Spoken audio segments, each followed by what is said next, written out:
Sometimes the irony of trying to write a theme song for a show called This Will Never Work gets the best of you, and, well, it sucks. So, welcome.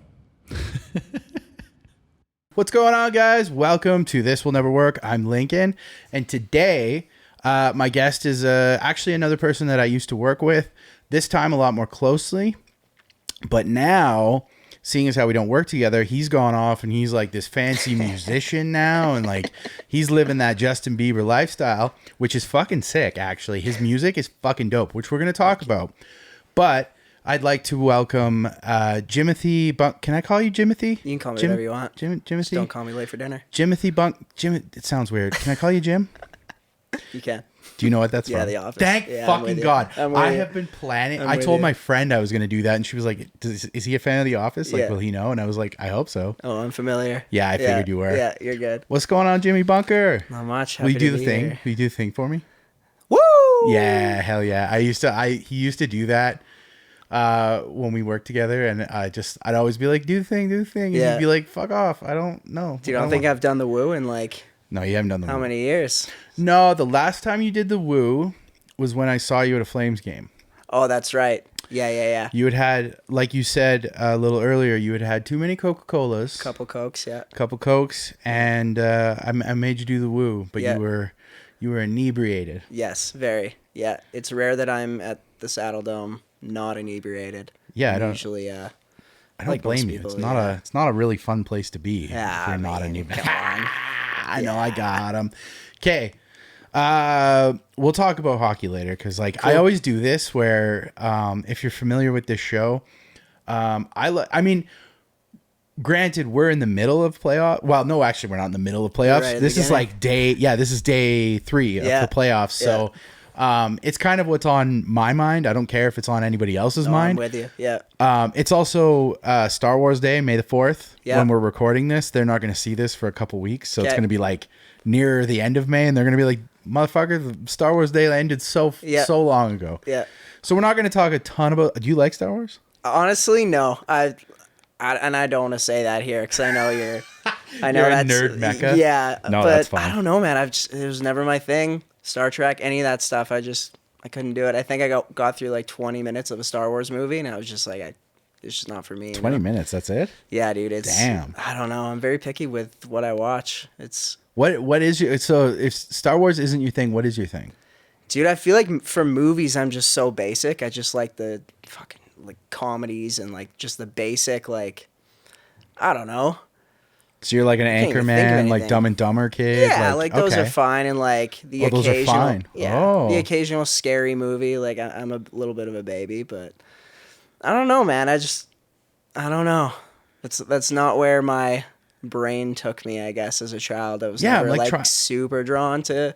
I'm like trying to crack open the egg that is Jimmy Bunker to like get to the creamy cream egg center. I think I've been trying to crack open that egg too. It's like it's a mystery to me. Well, so you say you're really picky about what you watch. What does that mean? I mean, obviously I made an Office joke, so you're clearly You're clearly a fan of The Office. I'm into The Office. I don't know. I just feel like all the popular movies that everyone has talked about growing up, I don't know. I wasn't down with them. Lord of the Rings, like that kind of stuff. I was just never like, and there's so many people that just love all of that. So I don't know what I'm missing, but. No, that's fair. I mean, I'm not, it's like, on a previous episode, I was talking to a friend of mine about, Game of Thrones and like Elden Ring. Elden Ring's like the big fucking video game out right now, and like it's like medieval shit and whatever. And I was like, like I was saying to her, I'm like, I'm not into the I'm not in Game of Thrones. I'm not into medieval stuff. Like I'm not into Lord of the Rings. And it was kind of one of those like, oh, like how dare you kind of things. But it's just like I've never have been. No, I like sci-fi.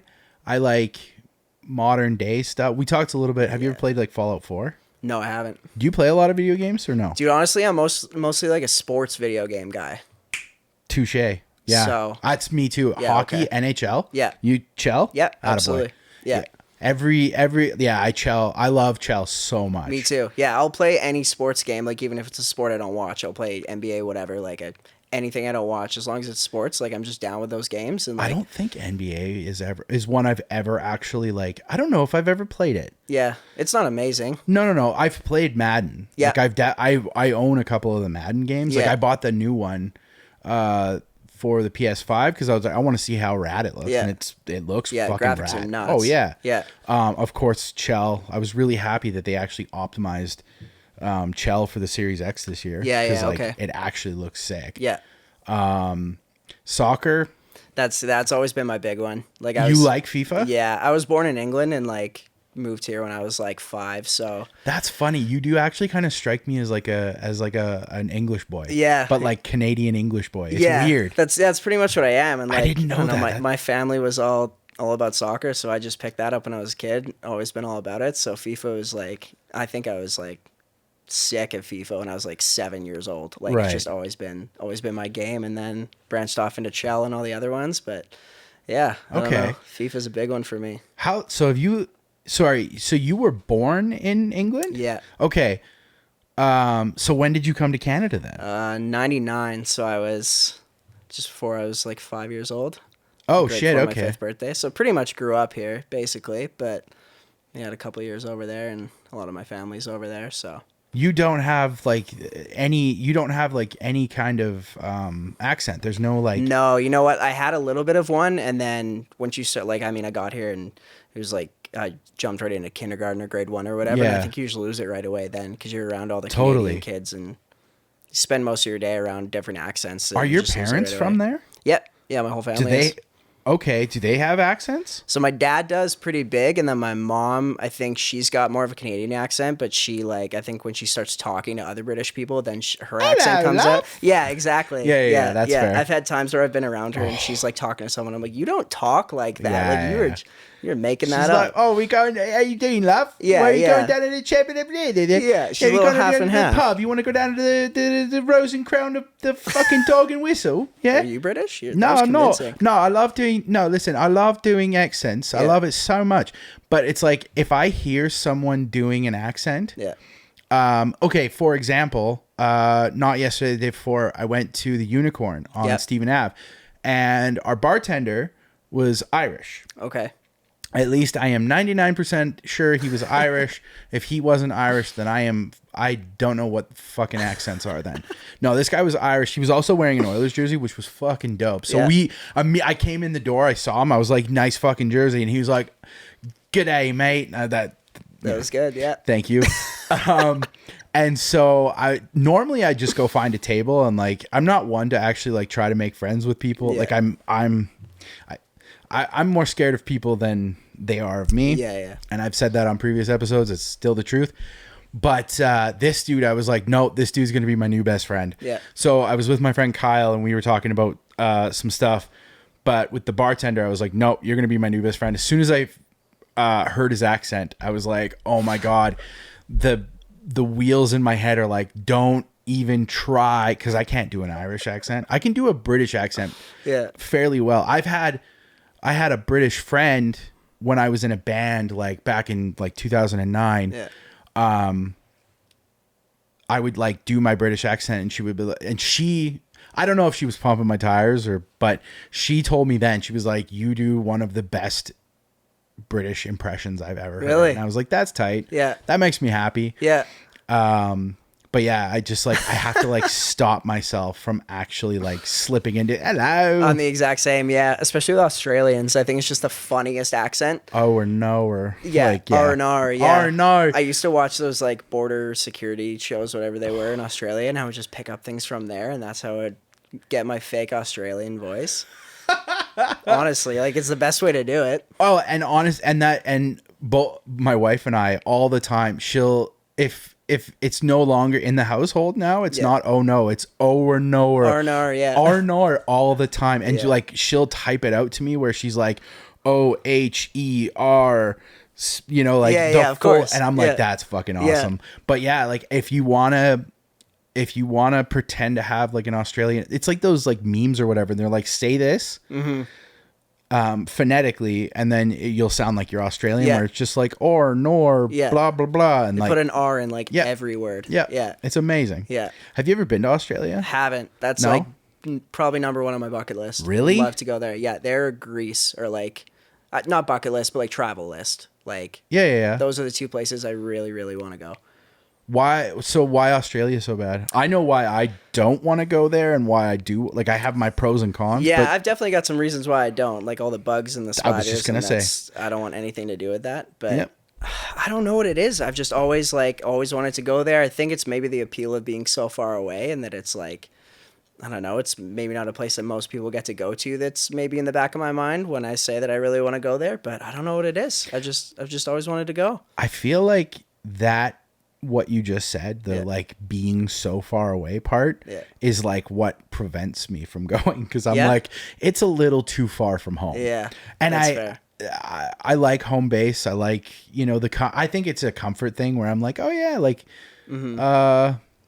home's always there. Like but I mean, eventually I'm going to have to go check out some of these places because Absolutely. like life's too fucking short to like, It is. spend It's funny all you my say time that in too, here. because I feel like I'm the same way. Anytime I go, like if I go to like Vancouver or something, I'll go for a couple days and I'm there for like one day, and I'm like, man, I wish I was at home now. Yeah. Like, I don't know. So that's funny that you say that, because I kind of feel that too. So maybe if I got all the way to Australia, I'd probably get halfway to Australia and be like, nah, take me back. But And I say that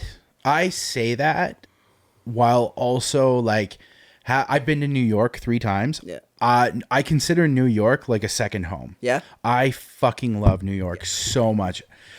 Have you ever been? yeah, briefly, I like did merch for a band in the States on a tour a couple of years ago. What and, band? Being as an Ocean.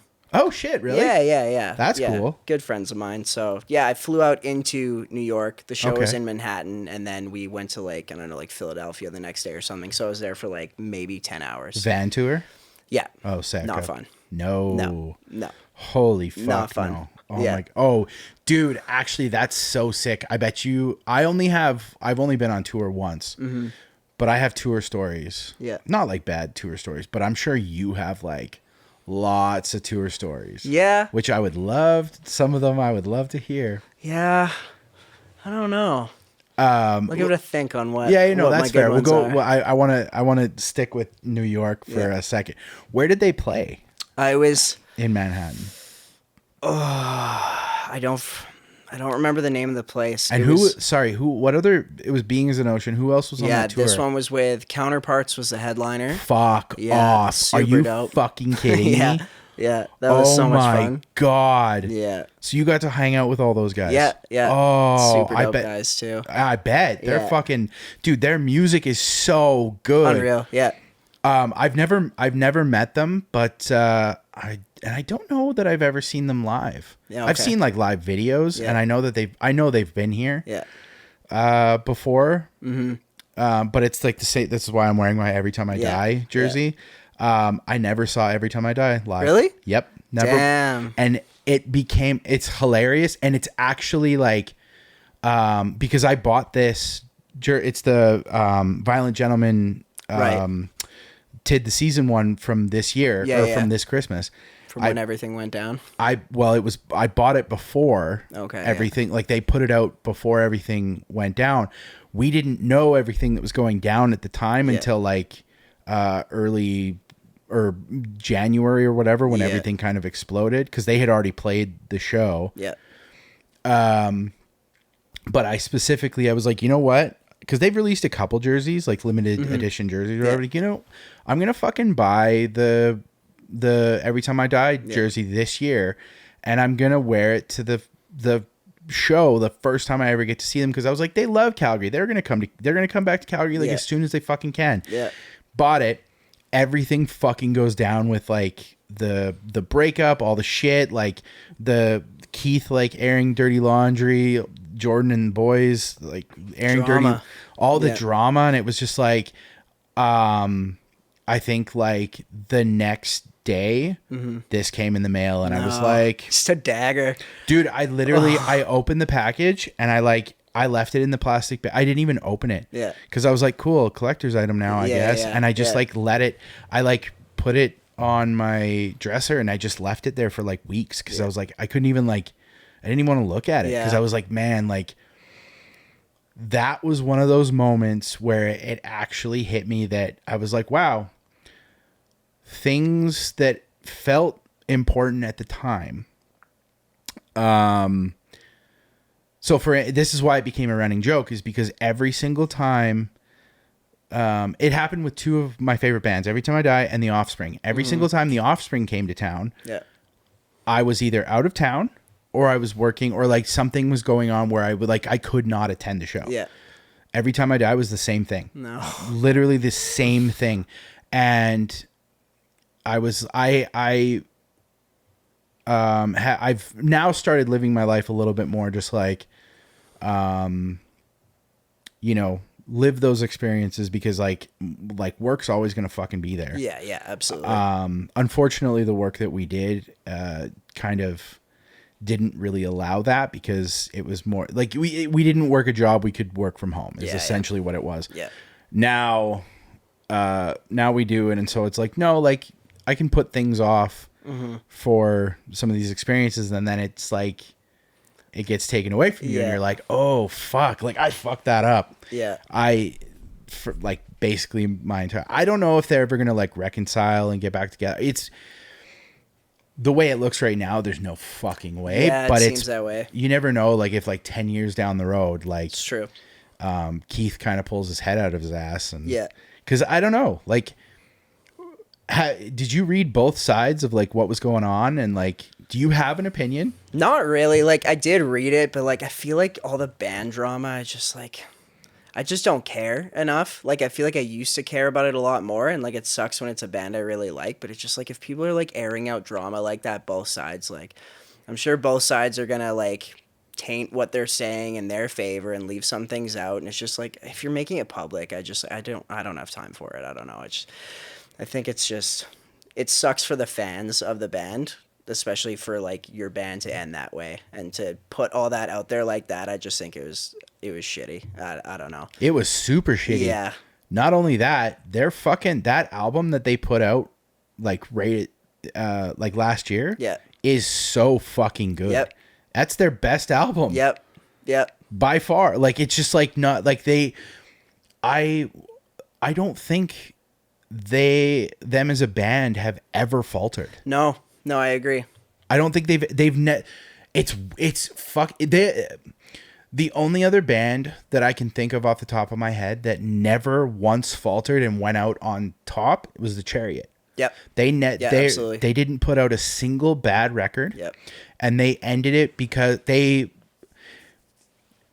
it's not even like I wouldn't have cared if they had kept going and put out 10 more records. Yep. I would listen to all of them. Yep. Would the quality have stayed the same? I don't know. It's difficult to say. But I feel like Josh and the boys, like I got my fucking dope. My Chariot logo. Like I was heartbroken. Absolutely, that day because I still to this day listen to them, and it's some of the like the Chariot is like some of the fucking. Thankfully, I saw them live. Yeah, I'm jealous. Never got to. Oh Never. My god, dude! I'm not one to go into the pit. Mm-hmm. Not one to go into the mosh pit. Yeah. I was at the front for that. Absolutely. It was at the Gateway at Sate. Yeah. It was a small, intimate show. Yeah. I love the Gateway. It was fucking stupid. Yeah. I have never in my life. Mm-hmm. I say that having not seen it Every Time I Die, because I know that the energy from their shows is like break shit crazy too. Yeah. The Chariot, I think the Chariot outdid them. Yep. In every sense of the word. Yep, absolutely. And fuck. Getting to like, and I got to meet all the boys like after, and like I have a photo somewhere of like me and Josh Scogan and like like a few of the boys together at the Gateway, and just like getting to meet them and like hang out with them, and and those moments, like, that they're not shitty to their fans. Like they were fucking like, didn't matter what show it was, they were always happy to hang out and like fucking meet kids after shows, and like it goes such a long way when artists are like that. Yeah, I think 100%. And it's so easy to just, I don't know, embrace your fans. Like they're the reason you're out on the road living your dream. Like, literally. it's not hard to, No. spend those moments and like make lifetime memories for them. So a lot of respect for bands that do that. Oh, 100%. So I had so Maylene and the Sons of Disaster. The first time I ever saw Maylene, they played Mac Hall, and it was the was it Mac Hall? Can't remember what show it was, but it was, and I think it was the upstairs, like it was the ballroom. Oh, the ballroom, yeah. Upstairs at Mac Hall, and it was a smaller show, but anyway, that it was hilarious because I had already seen He Is Legend live once, but this Maylene and the Sons of Disaster show, Dallas wasn't touring with them. Yeah. It was Skylar from He Is Legend. Okay, yeah. He was filling in for Dallas because Dallas, I think he was going through his divorce and like he had a whole bunch like this is like I don't want to speculate on what was going on at the time. I'm pretty sure it had something to do with his relationship falling apart. Got it. If I remember correctly, but I mean we're talking this is like 2009, 2010, like so long ago. Yeah. But Maylene is like another one of my like favorite bands of all time. Yeah. After that show, we ended up going to fucking Denny's with Maylene and the Sons of Disaster and getting not joking, dude. That is so funny. We ended up hanging out with all the boys. Like I talked to him for years, but I ended up becoming like pretty good Facebook friends with one of the guitarists from Maylene and the Sons of Disaster. That's sick. Fucking so dope. Yeah. And then the second time they came back, Dallas was with them this time. They played the Gate at Sate. Yep. It was I believe Protest the Hero was the headliner of that show, and Maylene was one of the openers. Damn. And I mean Jake was the guitarist, and I hadn't talked to him in probably like a couple of years at that point. Completely remembered who I was. Unreal. We ended up hanging out for like the whole show, like before their set, after their set. Yeah. Got to meet Dallas, got to meet everybody in the band. It was so fucking. That's so sick. I still have like some of those guys on Facebook and like and Instagram and stuff like that. And so. Damn. Like that's one of those like lifelong memories of like, oh man, like, I'll never forget like getting to hang out with like one of my favorite bands of all time. Absolutely. Yeah. Multiple times. Yep. And then obviously like everything that happened with Dallas with the fucking, like with the quad accident. Yeah. They've been posting recently that they're working on stuff. Really? Yeah. Damn. I don't know what it's going to be. Like, I don't know. He looks like he's doing a lot better. Yeah. He's still got the fucking eye patch. Like he looks like a backcountry pirate, which is dude, he looks so fucking like mean and like, just not like mean in like an angry way, but he's just like his like look now is just like rad as fuck. Iconic. Yeah. Oh, it's so iconic. That's sick. So I'm really like, Maylene 4 was not my favorite album, but I don't think it was anybody's favorite album. Like I remember talking to one of the guys and he was like, yeah, that's kind of what happens when you listen to the record label. So this will be a good lesson for you in the future. Oh, yeah. But honestly, like, I don't know if you've ever listened to that album, but it's closer to Nickelback than it is Maylene and the Sons of Disaster. I don't know if I have, but interesting. Yeah. If you ever get a chance, just like listen to it once. Yeah. It's way more like, you can tell that it wasn't written by guys like in a band. It was written like with popularity in mind. Right. Like turning them into like a fucking... like a top 50 like artist on like a rock station. Yeah, that sucks when that goes that way. Yeah. And then I have one more like super cool memory. This is back when I was actually still in a band. Ghost Inside. Yes, I do. Yep. So we played this show. Do you remember the 10 for 10 show in 2009 that had like Poison the Well headlining, and it was at it was at the Starlight Room in Edmonton. We played both shows. We played the Starlight Room in Edmonton. They had like, I want to say like 6 bands touring, one of which was Ghost Inside, one of which was like Trapped in Ice or Trapped Under Ice or whatever. Lot of bands. Like it was, and so we wound up being one of the local openers. So they had 6 touring bands and local openers. It might have even been more. It might have been like 8 touring bands. Like it was fucking crazy, dude. The Poison the Well The Poison the Well guys were fucking dicks to everyone. Like Really? they didn't talk to anybody. They didn't want it. They didn't want anything to do with anyone else. Like Yeah. they were. Just big timing everyone. Oh yeah. And I mean, like, dude, you're van touring like the rest of us. Like, give me a fucking break. Yeah. Like, we get it. You're Poison the Well. But but that being like the first, because like I think we like got there and we were trying to figure out like where to load in or whatever, and I think one of the Poison the Well guys was outside. Yeah. And we were like, hey man, like blah, blah, like tried to like hey, do you know where? And he just like completely brushed us off, and he was like, you know what? So lame. Yeah, it was super lame. So that right there, like, I don't think I've ever listened to their music after that, because I was just like, cool, like, we're sharing the stage with you, and like I have no interest in listening to your music ever. I don't even think we stayed for their set. Yeah, like I think we left because we did Edmonton first, and then we did the Calgary one. Okay.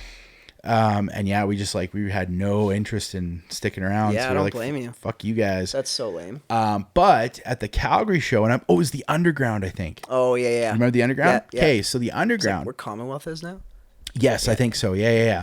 So, but it was the warehouse. So it was the top was part. upstairs, yeah. Yeah. Okay, so it was the warehouse. Yeah. So we show up at the warehouse. We rock in. We like play our set, do the best we can. The Edmonton one was a little rougher because we were late. But it like navigating Edmonton streets, like we didn't know where the fuck we were going. We were like, and we were only late by like 5 minutes. We weren't late for our set. We were late for sound check or whatever. Okay, the show had like started already. Jeez. It was rough. Yeah. So Edmonton was not a great show. Yeah. Calgary was a lot better. We had a lot more fun at the warehouse show. And so we're kind of hanging out at like a table near the back. Just, we had like a couple shirts and I think CDs to sell or something. So like our little merch table, but it was like a round, like a bar table. Yeah. They just shove you in the corner. Totally. Yeah. We didn't even get a merch table. They were just like, go fucking just hold up your shirts in the back. And, literally. Yeah. So we're standing there and this dude comes up to me and he's just like, hey man, he's like, I really like your vocals. Like, that was fucking sick. And I was like, thanks, man. Mm-hmm. And I'm kind of standing there, and then I look, and then it's like darker and there's lights flashing or whatever. And then I kind of, my eyes adjust and I kind of get a good look at him. And it's the lead singer of Ghost Inside. Sick. I'm like, are you, and I was like, whoa. I'm like, are you fucking kidding me? I was like, dude, come on. Like, I was like, your band is fucking, I'm like, you're complimenting me. I was like, no, dude. I'm like, you got a way better voice. And like, he was like, oh, like, he's like, I really appreciate it. But he's like, no, like, he's like, you're dope. Like, that was sick. Like, I really enjoyed your set. And I was like, thank you so much. That's so cool. That meant the world to me. Of course. Yeah. That's so cool. So cool. Yeah.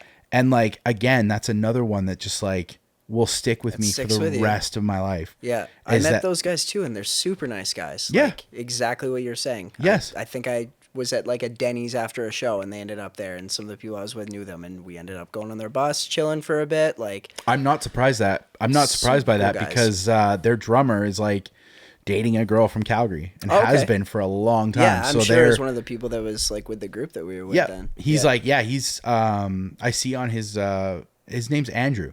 Yeah. I see on his Instagram that he's like here, not here all the time, but he's like here periodically because I'm pretty sure she still lives here. Interesting. Yeah, super interesting. That's like, cool. Small world, right? Yeah, I wonder if it was somebody with that group.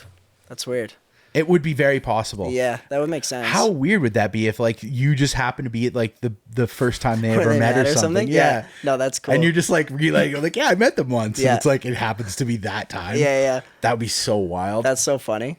Yeah, I remember like after we like met with them and hung out for the night or whatever, super nice guys, and then I think their big bus accident was like only a couple months later. Fuck. And that was just like fucked, man. It was like, I don't know if it was the same tour. It might have been the next one or something like that. But I just remember hearing about that, and I was like, no fucking way.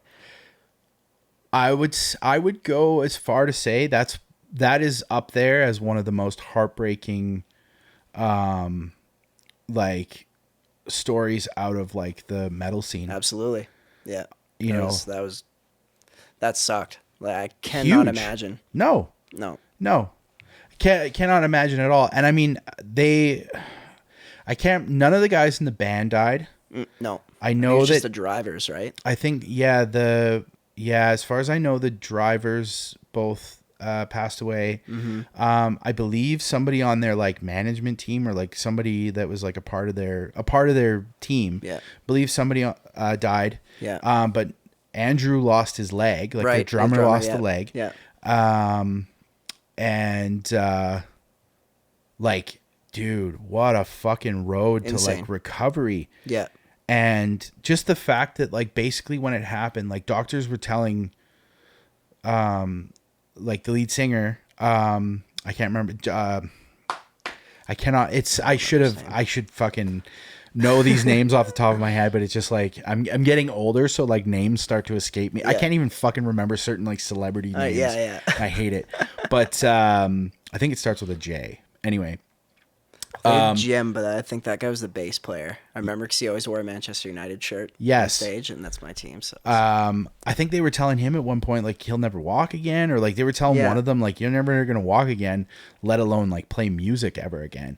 And then here they are like a few years later, they released an entire new album and they're like fucking, I don't know if they're touring, but they're playing like festivals and they're like actually like crazy comeback. Oh my God. It's unbelievable. It's like one of the most tragic things, but it's also one of the best comeback stories in fucking metal. Yeah. Cause that honestly, like, I definitely would not have blamed any of them if that had completely ended that bad. Oh, I agree. Yeah. Yeah, I agree. And if they're not touring now, I don't blame them. No. Like that's No, I mean, I'm sure like I know that they're doing they're still playing music, but they're I don't know if they're touring. Mm-hmm. Yeah, I don't blame them if they're not touring. Especially like in a bus tour too. And for I don't know if I'd those ever injuries and like deaths like that, like most bands are touring in vans. Like you think a bus would be more safe, but I mean it's not the case. Like no. It's just it's sketchy. Driving 12 hours every day. Yeah. New city driving. Well, that's why you have overnight, two like, drivers, right? Yeah. Yeah. So one of them's sleeping while the other one's driving. Yeah. You just never know who else is on the road. No, and like certain like storms you get into and like, it's just don't like that. I don't like that That's either. why I don't blame bands for not touring Canada, because I'm like, the amount of snow and ice on these roads, not even just in the winter, like it could be an April spring day and you get a snowstorm. Like the 2 weeks ago that we had those like the worst snowstorms we had all winter happened 2 days After apart winter. in April, like near the end of April. Like that's fucking stupid. Yeah, like at that point I don't blame them, because I don't want to be driving a bus or a van through that. Like and it happened during fucking Fan Expo too. Yeah. So Fan Expo's going on and they're going on their thing and they're supposed to have their fucking parade. Yeah. And they're like, yeah, parade, whether it's snowing, raining, sunning, whatever, like it's on. Yeah. And then 5 minutes before the parade was supposed to happen, they had to cancel it. They were like, it was snowing so too much, yeah. Oh yeah. Yeah. I had to go, I went and picked up some like mic stands or something. Oh, these. Yeah. That day. Like, so I drove from Airdrie to fucking 32nd. And I was like, that was stupid. Yeah. Why did I do that? Yeah. I put myself in like such a perilous for a good deal. Fuck. Yeah. What's wrong with me? Yeah, no kidding. I mean, good deals are good deals, but like, Jesus, true. it was bad. Sometimes you gotta risk it, right? Yeah, for that, I was willing. Yeah. It was bad. Fuck. Okay, let's get off fucking tragic stories. What the this fuck? has I mean, been there's dark. so much. Oh, Holy yeah. shit. It's been really dark. Going back to sports. So you're a soccer guy. Well, who's your team? You're Manchester United. You're a Man U guy. Don't like admitting that anymore because they're bad. Why? now. Oh, they're bad? Oh, they've been bad for like 10 years. Really? Yeah. Yeah, they were like... I don't know fuck all about it. You're going to have to educate me on soccer. Yeah, you know what? I took it for granted because when I was growing up, they were just like, oh, he's the best team. Won almost every year. Okay. Had like the best manager of all time. He's like regarded as just like the GOAT of soccer managers. And he retired in 2013. And after that, they haven't won a thing. Like, it's just like... That guy was like holding up that team. He was holding everything together. You could take the most like average guys and make them, win the league every year. So he was the Daryl Sutter of... The Daryl Sutter. Fuck. There's too many Sutters. Yeah, he's the is. Daryl Sutter of Manchester U. Yeah, he was just, I don't know. He was just the man. Like, I think I took it for granted because, ever since, like 2013, they haven't won the league. They used to win it. I don't think they ever went more than like 1 year when I was growing up without winning. Like it was just like all the time. So they've fallen off pretty hard and they're pretty bad. I thought this year was gonna be a kind of a bounce back year because Ronaldo came back and it was like his kind of victory lap at the end of his career and he's still doing great. But wait, Ronaldo's He's back at Man U now. No, but like, wait, is he retiring soon, or like he's just signing like? I mean, he probably will be. Like, he's at the age now. I think most people would have retired like 2 or 3 years ago. But he's just like, I think they did some tests on him before the season, just like physical tests, and he has like the body of like a 26-year-old, and he's like 38. Like this dude, like fuck off. This dude, Ronaldo's 38. Yeah, this dude like takes such good care of his body. He's like the Zdeno Chara. I have to relate it to hockey. No, that's absolutely right. Because like Zdeno Chara is like the same thing. Yeah, the dude's a vegan, and apparently he is in such good shape that it's possible he could play hockey for like another like few years. Yeah, insane. Him and Yager, like just they're Yager. Dude.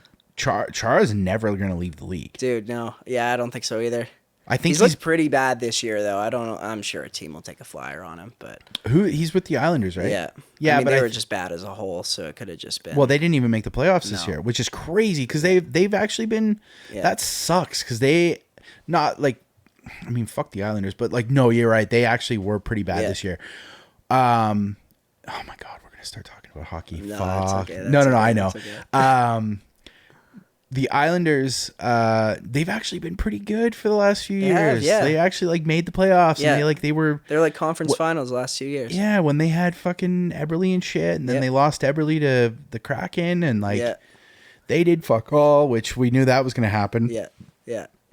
Shit. Ruined that team. Yeah, 3 out of 4 teams that were in the last 4 in the Stanley Cup playoffs last year didn't even make the playoffs this year. Well, Montreal's the first team to be the 32nd in the league, which was dope. Dude, how do you go from the finals to last place? Anyways, from first to worst. Yeah, that's crazy. And like in a whole, but in their defense, the team they had in that Stanley Cup finals, they did not have going into this season at all. I think they had 3 guys. Yeah.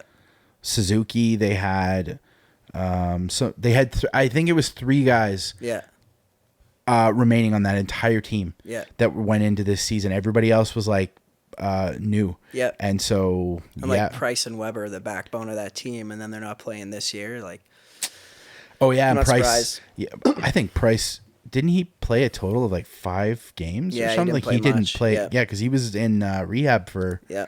They call it something else, but it was rehab. Yeah. He was in rehab for like the whole year. Yeah. So interesting. Yeah. I also thought that was the other thing too. Like when the Kraken were doing the expansion draft and Montreal didn't protect Price. Yeah.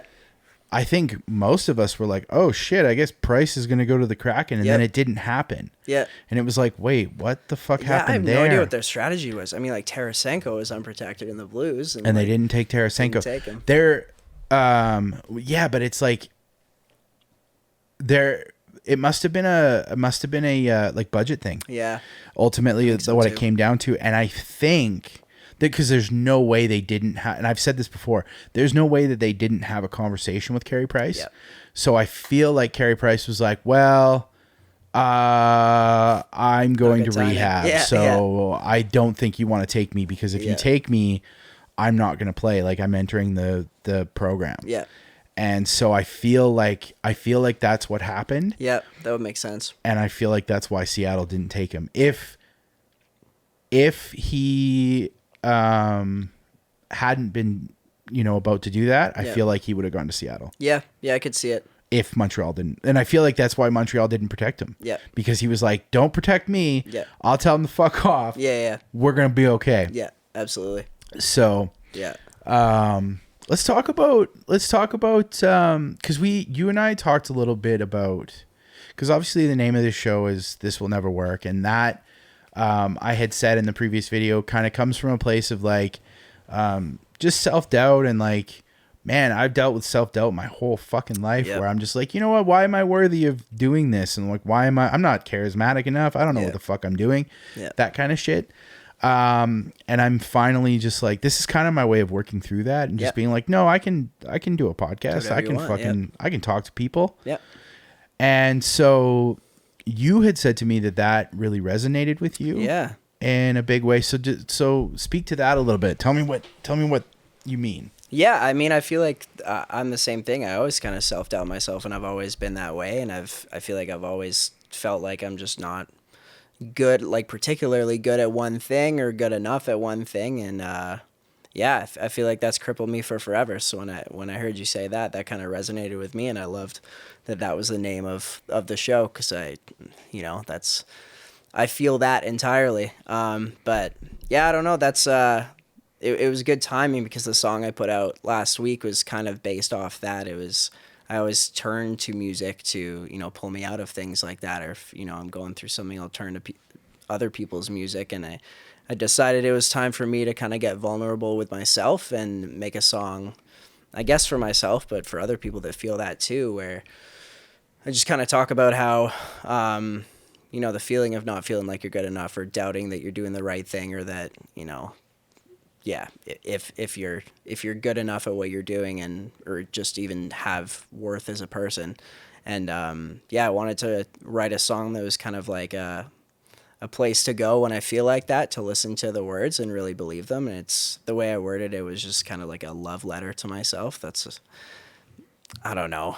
That's a really beautiful way of putting it. Yeah. I tried to write it from a few different perspectives, so it wasn't like nailed on to like hearing it that one way, where people could listen to it and, take their own, whatever's going on in their life, put their own spin on it and take their own message from it. But right.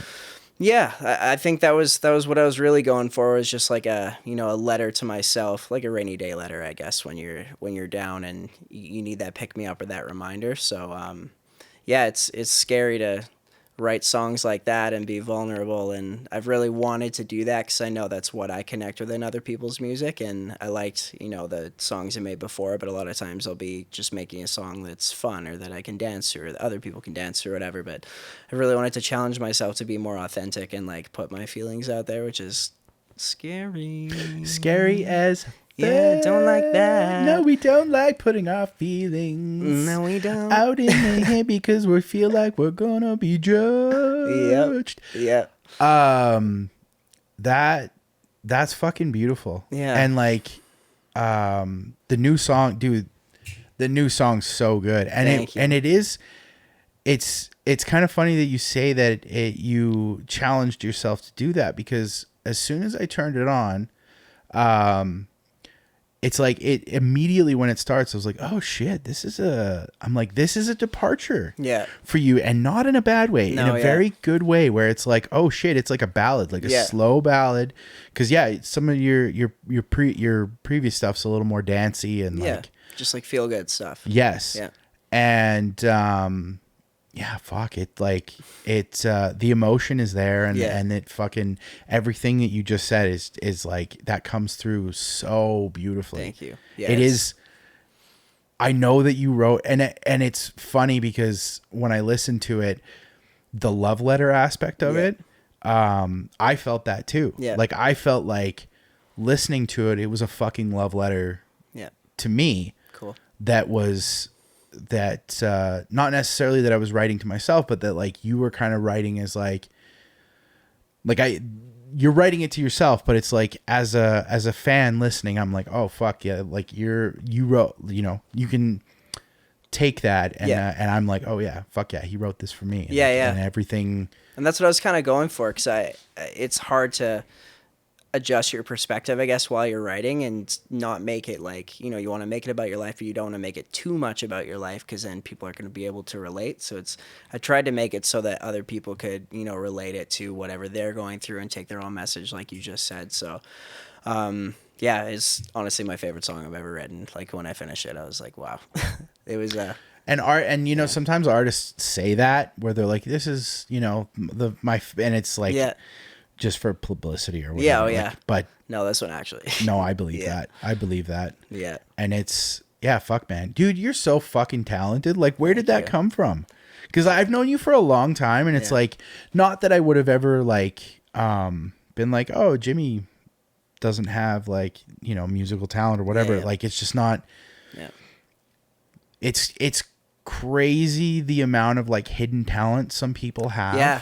And when it actually starts coming out, you're like, dude, right from the very first song you put out, I have been blown the fuck away at how talented you are, and also the aesthetic that you're building around the bunker like brand essentially. Yeah. Like I fucking love everything that you're doing. Thank you. It's so good. Yeah, I put a lot into that. Yeah. Yeah, the aesthetic and the branding is like a big thing. I think it's like another avenue for you to convey a message, I guess. 100%. Even if it's not apparent, if it's not written out for you, like people can pick up on it. For sure. Yeah. And it's everything that you're doing is very cinematic too. Like it's and I love that. Thank you. Oh, I fucking love Thank you. people who do like really like just even in all the photos that you have released of you. You've done some stuff with indie, haven't you?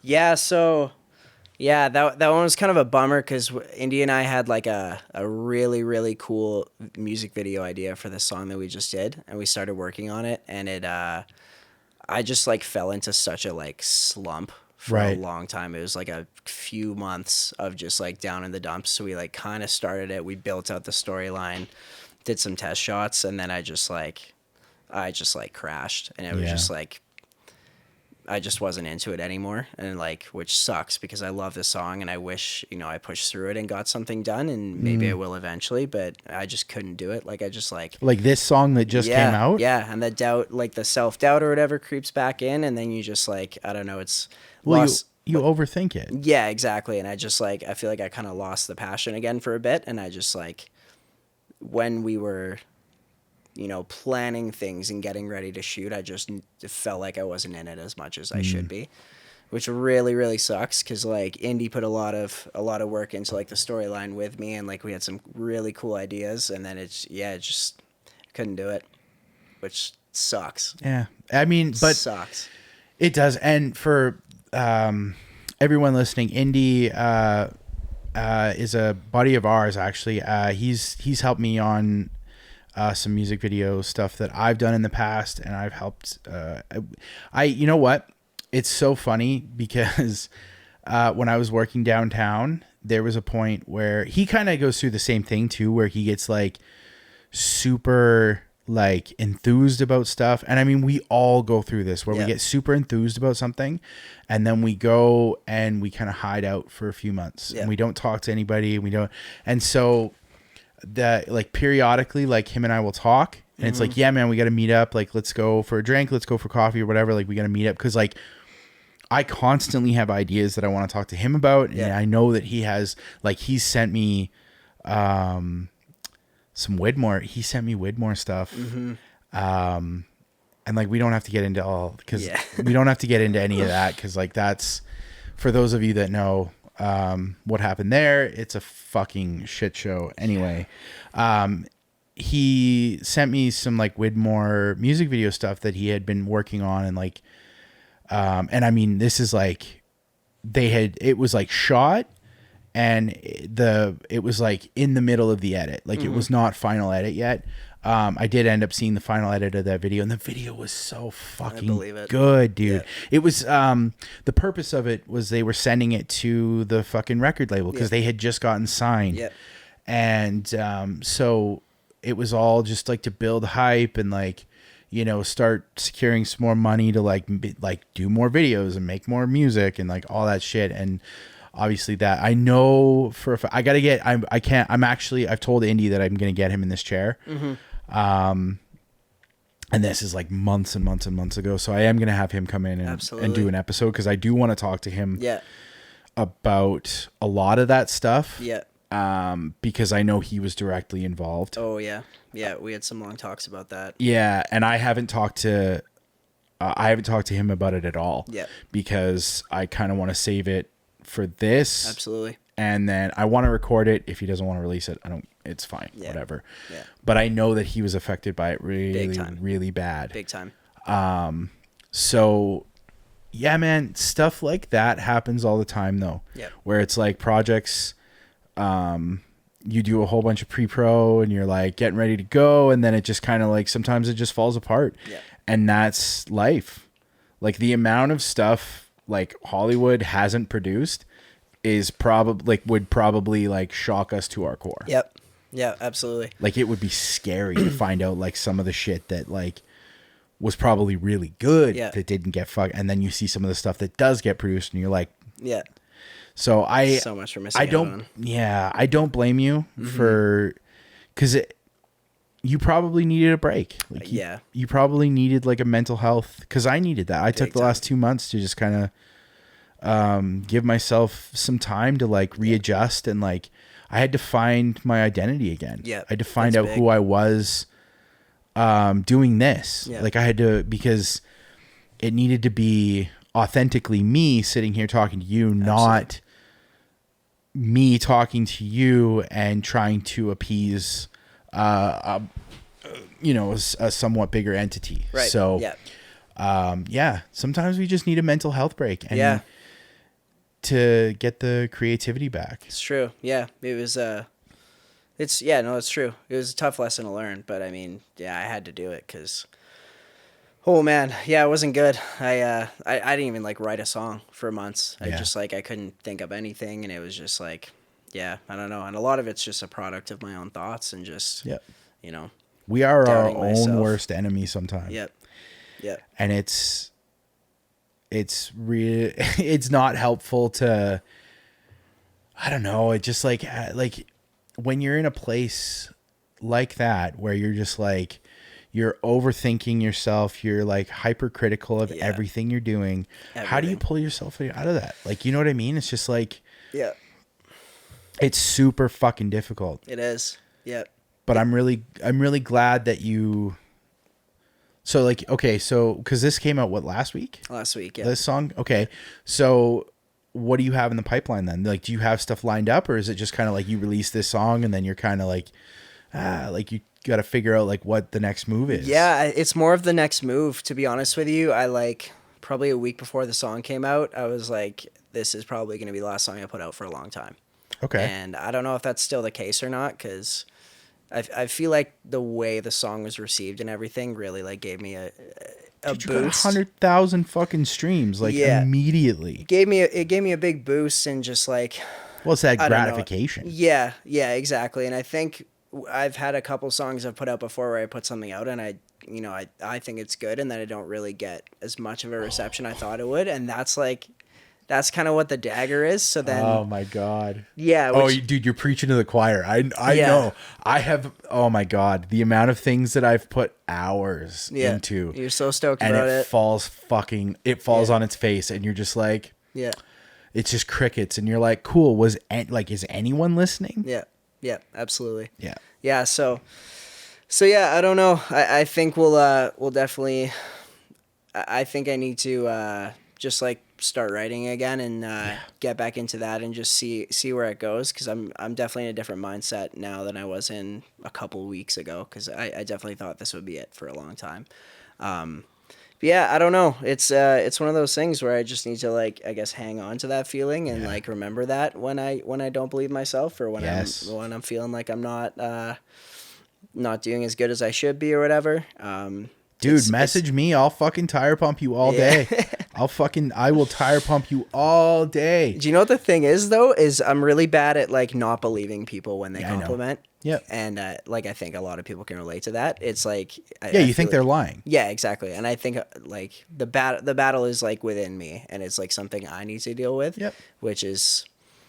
Oh, dude. Again, you're preaching to the choir. Yeah. I know exactly what you're talking about. Yeah. Like I have, oh my God.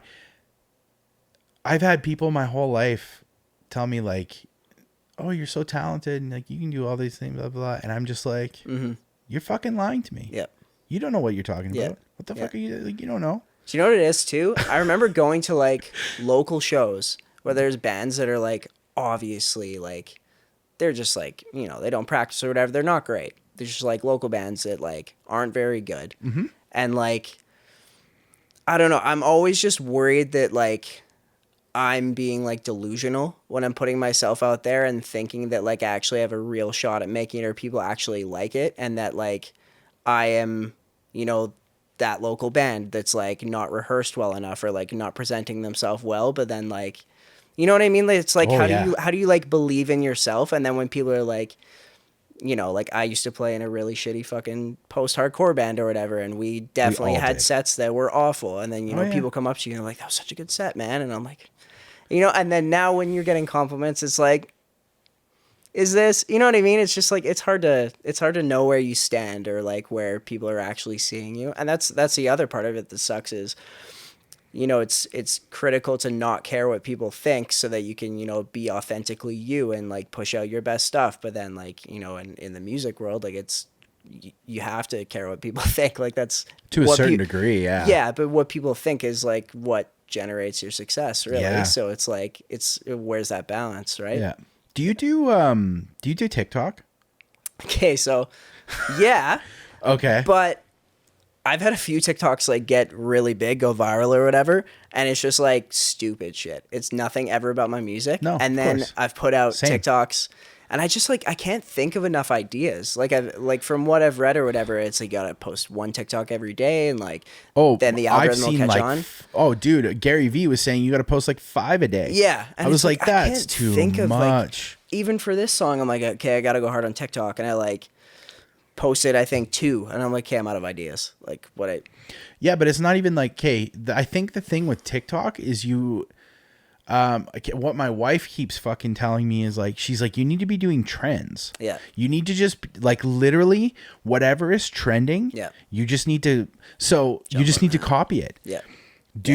So what you need to be doing is still be posting stuff about like your ideas about your music or whatever, blah, blah. Yeah. But then it's like, you also need to be posting like The 2 other or 3 stuff. trends on top of that. Yeah.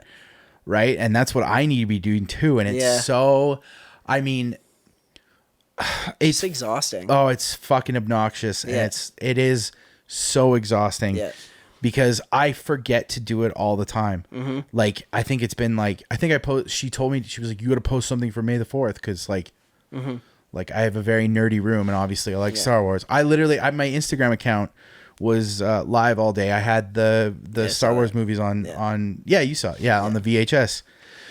On all the better Star Wars movies. Yeah, you don't give a fuck because you don't like Star Wars. But they're all great, I'm sure. What's that? I'm sure they're all great. Oh, they're wonderful. No, but like it's like shit like that where I'm like I'll set the cat like because I'm like doing other stuff. Yeah. Around the room here, and then it's just like, and then I'm like, oh fuck, yeah, I probably should do like a fucking TikTok here, or they're here or there, and it's just like. I just want to sit down and watch hockey, man. Yeah, like, can't somebody just like, can't I just like win the lottery so I don't have to fucking like, I can literally sit here, talk to you, and I don't have to worry about monetizing this right away so I can pay my bills. Yeah. By the way, I'm going to have to bring in money eventually. So I will have to monetize this somehow. So stay tuned for that because y'all are going to be buying merch or something eventually. Damn right. So that I can support myself because what Shit else ain't is cheap. I mean, no, dude, are you kidding me? Do you know Shit how ain't cheap. No. Do you know how much it cost me to build this room? I don't think I even want to know. It probably cost me like $1,500 to build the room, but no, there's a lot of money in here. Yeah, I believe it. It's fun. What were we talking about? I totally sidetracked myself like 6 times. No, you're really talented, you fucking idiot. Stop doubting yourself. Thank you. I was thinking, because I had your music playing. Also, I know we're like so far into this podcast, but like go look up Bunker on Spotify. Make sure you follow me, but follow Bunker's Spotify. Go listen to all his fucking music. I was listening to it all day today just to kind of as like a refresher, and I was like, if you, and I know this is probably a terrible question for you, but it's like if you could equate your music to something, you know how like when we were younger, it was like, oh, some CDs, the record labels will put on for fans of. Yeah. Right? And it'd be like for fans of Every Time I Die, A Day to Remember, shit like that. Yeah. If you had to do your for fans of sticker on your album, dude, this is all of a sudden an amazing question. Yeah. Who would you be putting in that list? Give me 3. Oof. Because I kind of have, well, I have one for sure, but I have a couple Justin that I would. Bieber, isn't it? Yeah, 100%. Yeah. Does that offend you? No, not at all. I love Justin good. Bieber. Okay, good. Yeah. Love him. I actually love current Justin Bieber. Yeah. He's incredible. He has matured so much. Like when he was kind of a shithead kid with like $200 million. Yeah. You know, like obviously he was getting ragged on in the fucking media and you're kind of like, wow, that's not great. Like that's not a great look for you. Yeah. He looks like a greasy roofer who is on meth. Yeah. And it's amazing. Yep, I agree. Yeah. It's fucking incredible. Yeah. Justin Bieber is he's amazing. Yeah. And he married up. Yep. Absolutely. And he treats her like fucking gold. Yeah. Yeah. That is probably the best thing about it. That's he like treats her a like clear sign of a man that's just like done everything he wanted to do and got everything he wanted, and now he's just enjoying life. he doesn't ever have to release another album. No. Like he's got it made for the rest of his life. And like he did that, like the last thing he did was that song, the Stay song with Kid Laroi, isn't it? Yep. And it's not even him, it's Kid Laroi featuring him or whatever, and it's just like Yep. that song fucking blew up Yep. because of the TikTok fucking shit or whatever. Yeah, of That's course. what you need, dude. Yeah. You need to, dude. TikTok runs the I'll charts. fucking help you. Let's It write a runs the banger. charts. Yes, Can we please. write a song together? Dude, I would love to. Okay. Oh, dude, I'm not even kidding Let's you. do it. I would love to. Like, I'm not even joking. I want to write a fucking like absolute banger. Yeah. And then we'll make some sick TikTok videos to it. Yes. And we'll make it blow up. I would love to. Sweet. I would love to. Okay. Because like, I mean, I showed you my fucking intro to this podcast. Yeah. That was me, dude. I was sitting here all day, like trying to fucking sing a theme song, like Yeah. do something fucking cool. All of them sucked so fucking bad, like so bad. And that's why the intro is what it is. Like, that's literally what happened. I just finally, I like put on the fucking smooth whatever. And I was just like, well, fucking the intro sucks and you can't fucking sing it. So, Which is like perfect. it was like it was meant to work out that way. Yes, that it was meant to be the intro. and it's so funny. Like I showed my wife, and her face was just like, yeah, because she was so happy at how Yeah. like ridiculous it was. hilarious. Yeah. Yeah. And then I have like so I'm doing another series, which I won't fully reveal yet, Okay. but it's like about movies. Cool. But it's like me talking about movies. Yep. And I wrote a theme song for that one too. And Sick. it's the stupidest thing in the world. Yeah. But again, my wife was just like, she's like, that is so good. And I Yeah. was like, cool. You I'm need glad to get in the world of jingle writing. Maybe. Like a little side quest. Yeah. Oh my God, maybe. You Just know, like you just on the fucking side. like cat litter. Yep. No one likes cat litter. Yep. So Jingle royalties, don't be man. a quitter. Yeah, exactly. I don't even want to think.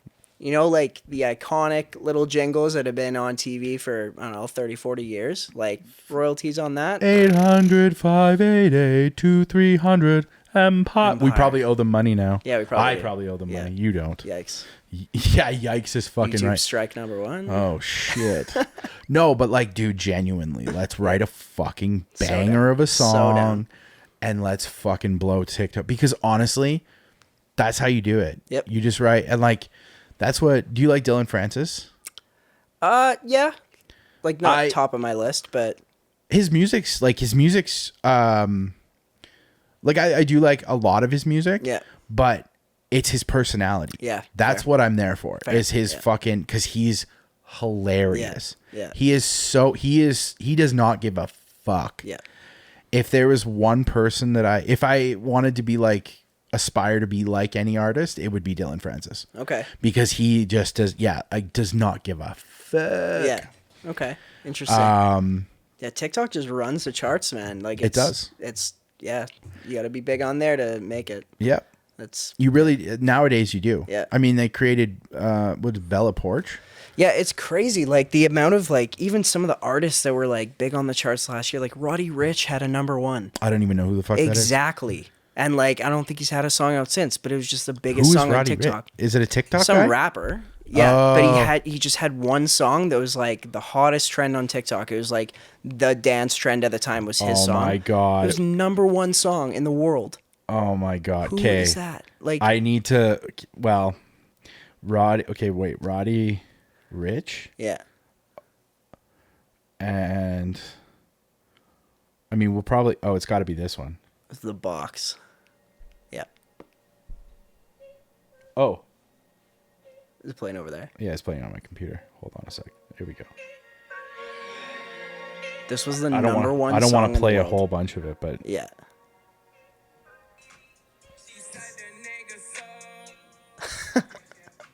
I don't even know what song that is. Dude, this was the number one song in the world. Like, I want to say probably in 2020. What? Because in of TikTok. 2020. Yeah. Oh, okay. I wasn't on TikTok at that time. Yeah, That's fair. why. It seems so random. I Yes. don't get it. No, I don't get it either. I don't get it. I don't. I've had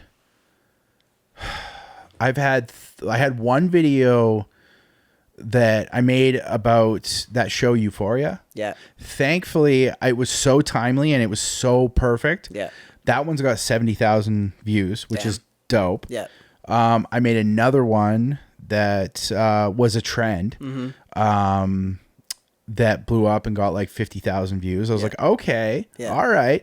Because before that, like none of my TikToks had done anything. They like literally nothing. Yeah. And I was like, okay. And like I got like 150 followers really quickly. Like that's the thing is like this other one was there's like a fucking Funko's like thing up there. Yeah. I made a video about opening that. Yeah. The other day. Yeah. It got like 1,800 views, but it got me 30 followers. Wow. Just like overnight, I woke up and I was like, "Fuck! I got 30 more followers." Like, what the? So random. It's so random. So yeah, just like I think that's the move. Is we just got to make like for my TikTok, I'm just gonna make like random shit, and then she yells at me because I don't use the right hashtags. Yeah, and she gets real. She's like, "Fuck! Like you gotta actually like do it properly to find out what the trending turn tags it into are. something." And I'm like, okay, Man, can you imagine how big your lip sync thing would have gotten if that was like around TikTok time? So I've thought about that, dude, and like I was TikTok pre-TikTok. Yeah, absolutely. Yeah. Like if that was happening while TikTok was a thing, like times 100, like oh, dude, I'd have like 1 million followers. I'd have more than that right now, which is it's kind of fucking sad because when that happened, so like when that video blew up, I think it maxed out at like 220,000 or something like that. But it's because YouTube like demonetized it because of all the songs that were in it. Like they fucking shadow banned it from like people seeing it. Like once it blew up, they like it like hit 200 and some thousand and then just stopped because YouTube squashed the fuck out of it, which is stupid because like it's literally marketing for everyone involved. All of the songs I used for YouTube, like everybody involved for like the whole like Jimmy Fallon thing. It's just like it was like it would have been a feel good story if they had been like, oh yeah, look at this fucking kid, right? Like But what I realized is that I would have been very ill prepared for having like the even more attention than it garnered because I mean CBC came to my house and did a story. I did a Globe and Mail interview. I was doing a radio interview. Like it was crazy. Because when shit blows up, they want a piece of you. And when that happens to you, be ready for it because it is mentally draining and it's fucking weird. It is very weird and it feels very weird when like all of a sudden every single dude I'm like walking down the street and people are like, oh, it's a fucking lip sync guy, and I'm like, oh shit. Like it's weird. And that lasted for a really long time where people were like, hey, it's like whatever happened with that lip sync thing, you're a lip sync guy. I realized very quickly I don't want to spend the rest of my life being the lip sync guy. I didn't want to be one note because that's what like sometimes that happens to people where it's like, you know, you make Chocolate Rain and all of a sudden you're the Chocolate Rain guy for the rest of your life. And I'm like, I am not a one note person. That's so funny. I saw him comment on a like hockey video the other day on YouTube, and some guy Tazonde or whatever? all the comments were like Chocolate Rain guy. I'm like, God damn, it's been like 12 years. Fuck, like, it's maybe been more. longer than like, that. Oh dude, it's been like 17. Because that was like it's like 2005 or 2006. Like it's been like 15, 16 years. I know. Oh, dude, it's like the 90s feels like it was 10 years ago. It's 30 years ago. So put that in your pipe and fuck it. Oh my God. It's dude, the concept of going viral for something so stupid that you wind up being known for is actually kind of like a scary thing. It is, yeah. And I think a lot of people are like striving for that, which is like a problem. I think people are so willing to just do the stupidest thing just for their 15 minutes, but then that's like them for life. Yeah. Which is like, well, and people go viral for really bad things all the time, and they go viral for really good things all the time. Like, it's just crazy. Did you see that guy last night that jumped on stage at a Dave Chappelle show and like tried to fight him, and his like security guards jumped in and just like... Yeah, apparently... So I saw the video of like somebody pulled their phone out like way in the back in the Hollywood Bowl to start recording as like everyone is running after this person, and then it shows the clip where I guess Chris Rock comes over to Dave, grabs the mic and goes, "Was that Will Smith?" And everyone in the Hollywood Bowl is like losing their fucking minds because they're like, that's topical. And then I saw the KFC Radio Barstool Sports video. You ever watch that guy? No, I don't. He's kind of funny. He's like a really angry like New Yorker guy where he's just like yelling at the camera about all these like top current event things. Pretty funny, but it's just like, please stop yelling at me. Anyway, he was yelling about that incident, and they were talking about, or he was saying how apparently that dude, they fucking mangled him. Yeah, I saw a video of him getting wheeled into the ambulance. And No his, way. Like, arm is like backwards. Are you fucking kidding? Oh, like true? Oh yeah. They broke his arm real good, or like his shoulder is dislocated or something. But it's like how our arm bends like that. His was like the other way. Oh no. Yeah, it was just like bent in front. Like they got him good. Oh fuck. Yeah. Well, why would you run backstage? That's so stupid. And like that's like I'm bringing it back to our point. Like I think that's like he's looking for his like 15 minutes or whatever. And I saw something after saying he's like done a like diss track. He's like a rapper and he's done a diss track against Dave Chappelle. So like that this is just like trying to get attention for that. And it's like, it's so stupid. What? And more to that point, dude, this is where people are just getting more and more like fucking fuck. People are stupid. Anyway, I saw a video from a basketball game because they're in the playoffs right now, and it's everybody's like sitting courtside. And then there's the row right behind courtside. There's a security guard sitting there, and the security guard, she's sitting there and she's eyeing these two girls that are sitting there. Okay. And the one friend pulls her phone out and goes like this, like holding it up to like film the game or whatever. And the security guard is watching them. And then the other friend immediately jumps up, steps over the people sitting in front of her to run out on the court. Security guard jumps over, immediately tackles. Oh yeah. She knew what was coming. Oh, it was unreal. But it's like another thing where it's like, what were you going to do? Like, what were you going to do? Don't run up. It's like the people that like Super Bowl or like baseball games or what, anybody that runs out onto the field like to streak or like just cause mayhem, like don't fucking do that. Because pretty soon they're probably just going to start shooting you. Because they don't know if you're carrying a weapon. Like they don't know if you've got like a hidden knife somewhere. They don't know what your intentions are. If you're just there to like run around and make a fool of yourself, chances are you're probably going to get hurt. Because again, they don't know what your intentions are. And as the world grows increasingly more fearful, it's going to get to that point where if you're at a sporting event and you decide to jump over and like approach these like players while they're doing their fucking job.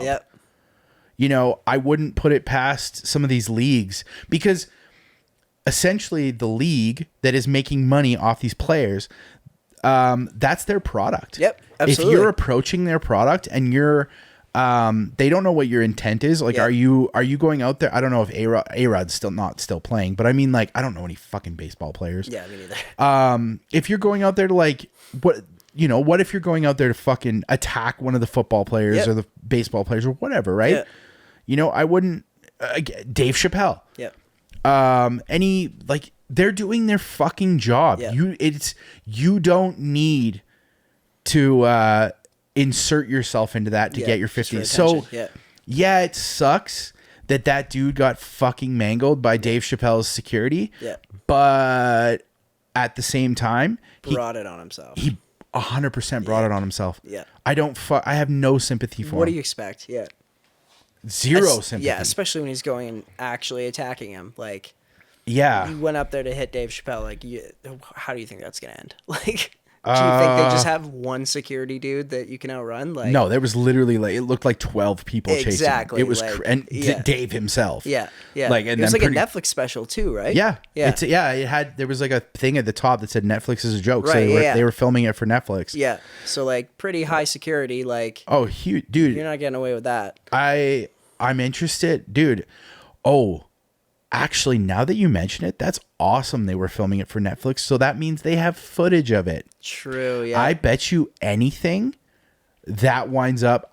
Why would they cut that out? Oh yeah, that'll be like the main trailer. Yeah, that's going to be the main. Yeah, you're right. Yeah, that's all they're gonna show. And guaranteed, because this is actually, it's in a weird way, it actually winds up being really rad press. Yeah. For that special, because I don't mind Dave Chappelle. I haven't watched any of his new comedy. Oh no, I did. The one I did watch was the one where, and it wasn't even on Netflix. It was on YouTube, where it was, like at the height of the pandemic. It was after the George Floyd thing, and it was the title of it was the amount of time that the dude kneeled on George Floyd's neck. Yeah. Did you watch that one? No, I don't think I did. He's like sitting on the stage, like it's like an outdoor thing. He's like sitting there smoking the whole time. Yeah, okay. And like everybody else is like sitting at, there's like 2 people per table, and it's Yeah. like spaced at like an outdoor Yeah. event. And it was a comedy special. Yeah, I mean it was yeah, it's a comedy thing, but it was like, I think it was like, it wasn't long. It wasn't like an hour long. It was like 30 minutes long ish. Yeah. And yeah, I think it was just on YouTube, but it was, there was definitely some like really funny moments in it, but it was more, poignant. Yeah. Cause it was, not, the whole thing wasn't about George Floyd, but he was definitely like up there to make some fucking points. Right. And, I've always really like the really good comics, of all time are the ones who are going to make you laugh, but also make you fucking think. Yep. Absolutely. So Dave Chappelle is good in that way, but I definitely don't agree with some of his views on like transphobia and stuff, or like trans. Like he's definitely said some questionable shit. Absolutely. Yeah, I think he's been pretty controversial the last few years. Yeah, and that's kind of why I was like, well, I don't really want to watch some of the other ones, but I'll watch that one. Oh yeah. Fuck yeah. And I'll watch it purely just to see what they put in for that, cuz I mean, fuck, why wouldn't you? Yeah, like why wouldn't you leave that Absolutely. in? It's unreal. And what the reaction was afterwards, cuz Oh I yeah. didn't really get a lot of that from that video that was going around, so. No, and I mean that would be awesome if they had like footage of the dude like getting wheeled into the ambulance, and like that's what you get, motherfucker. Yeah, absolutely. But like what does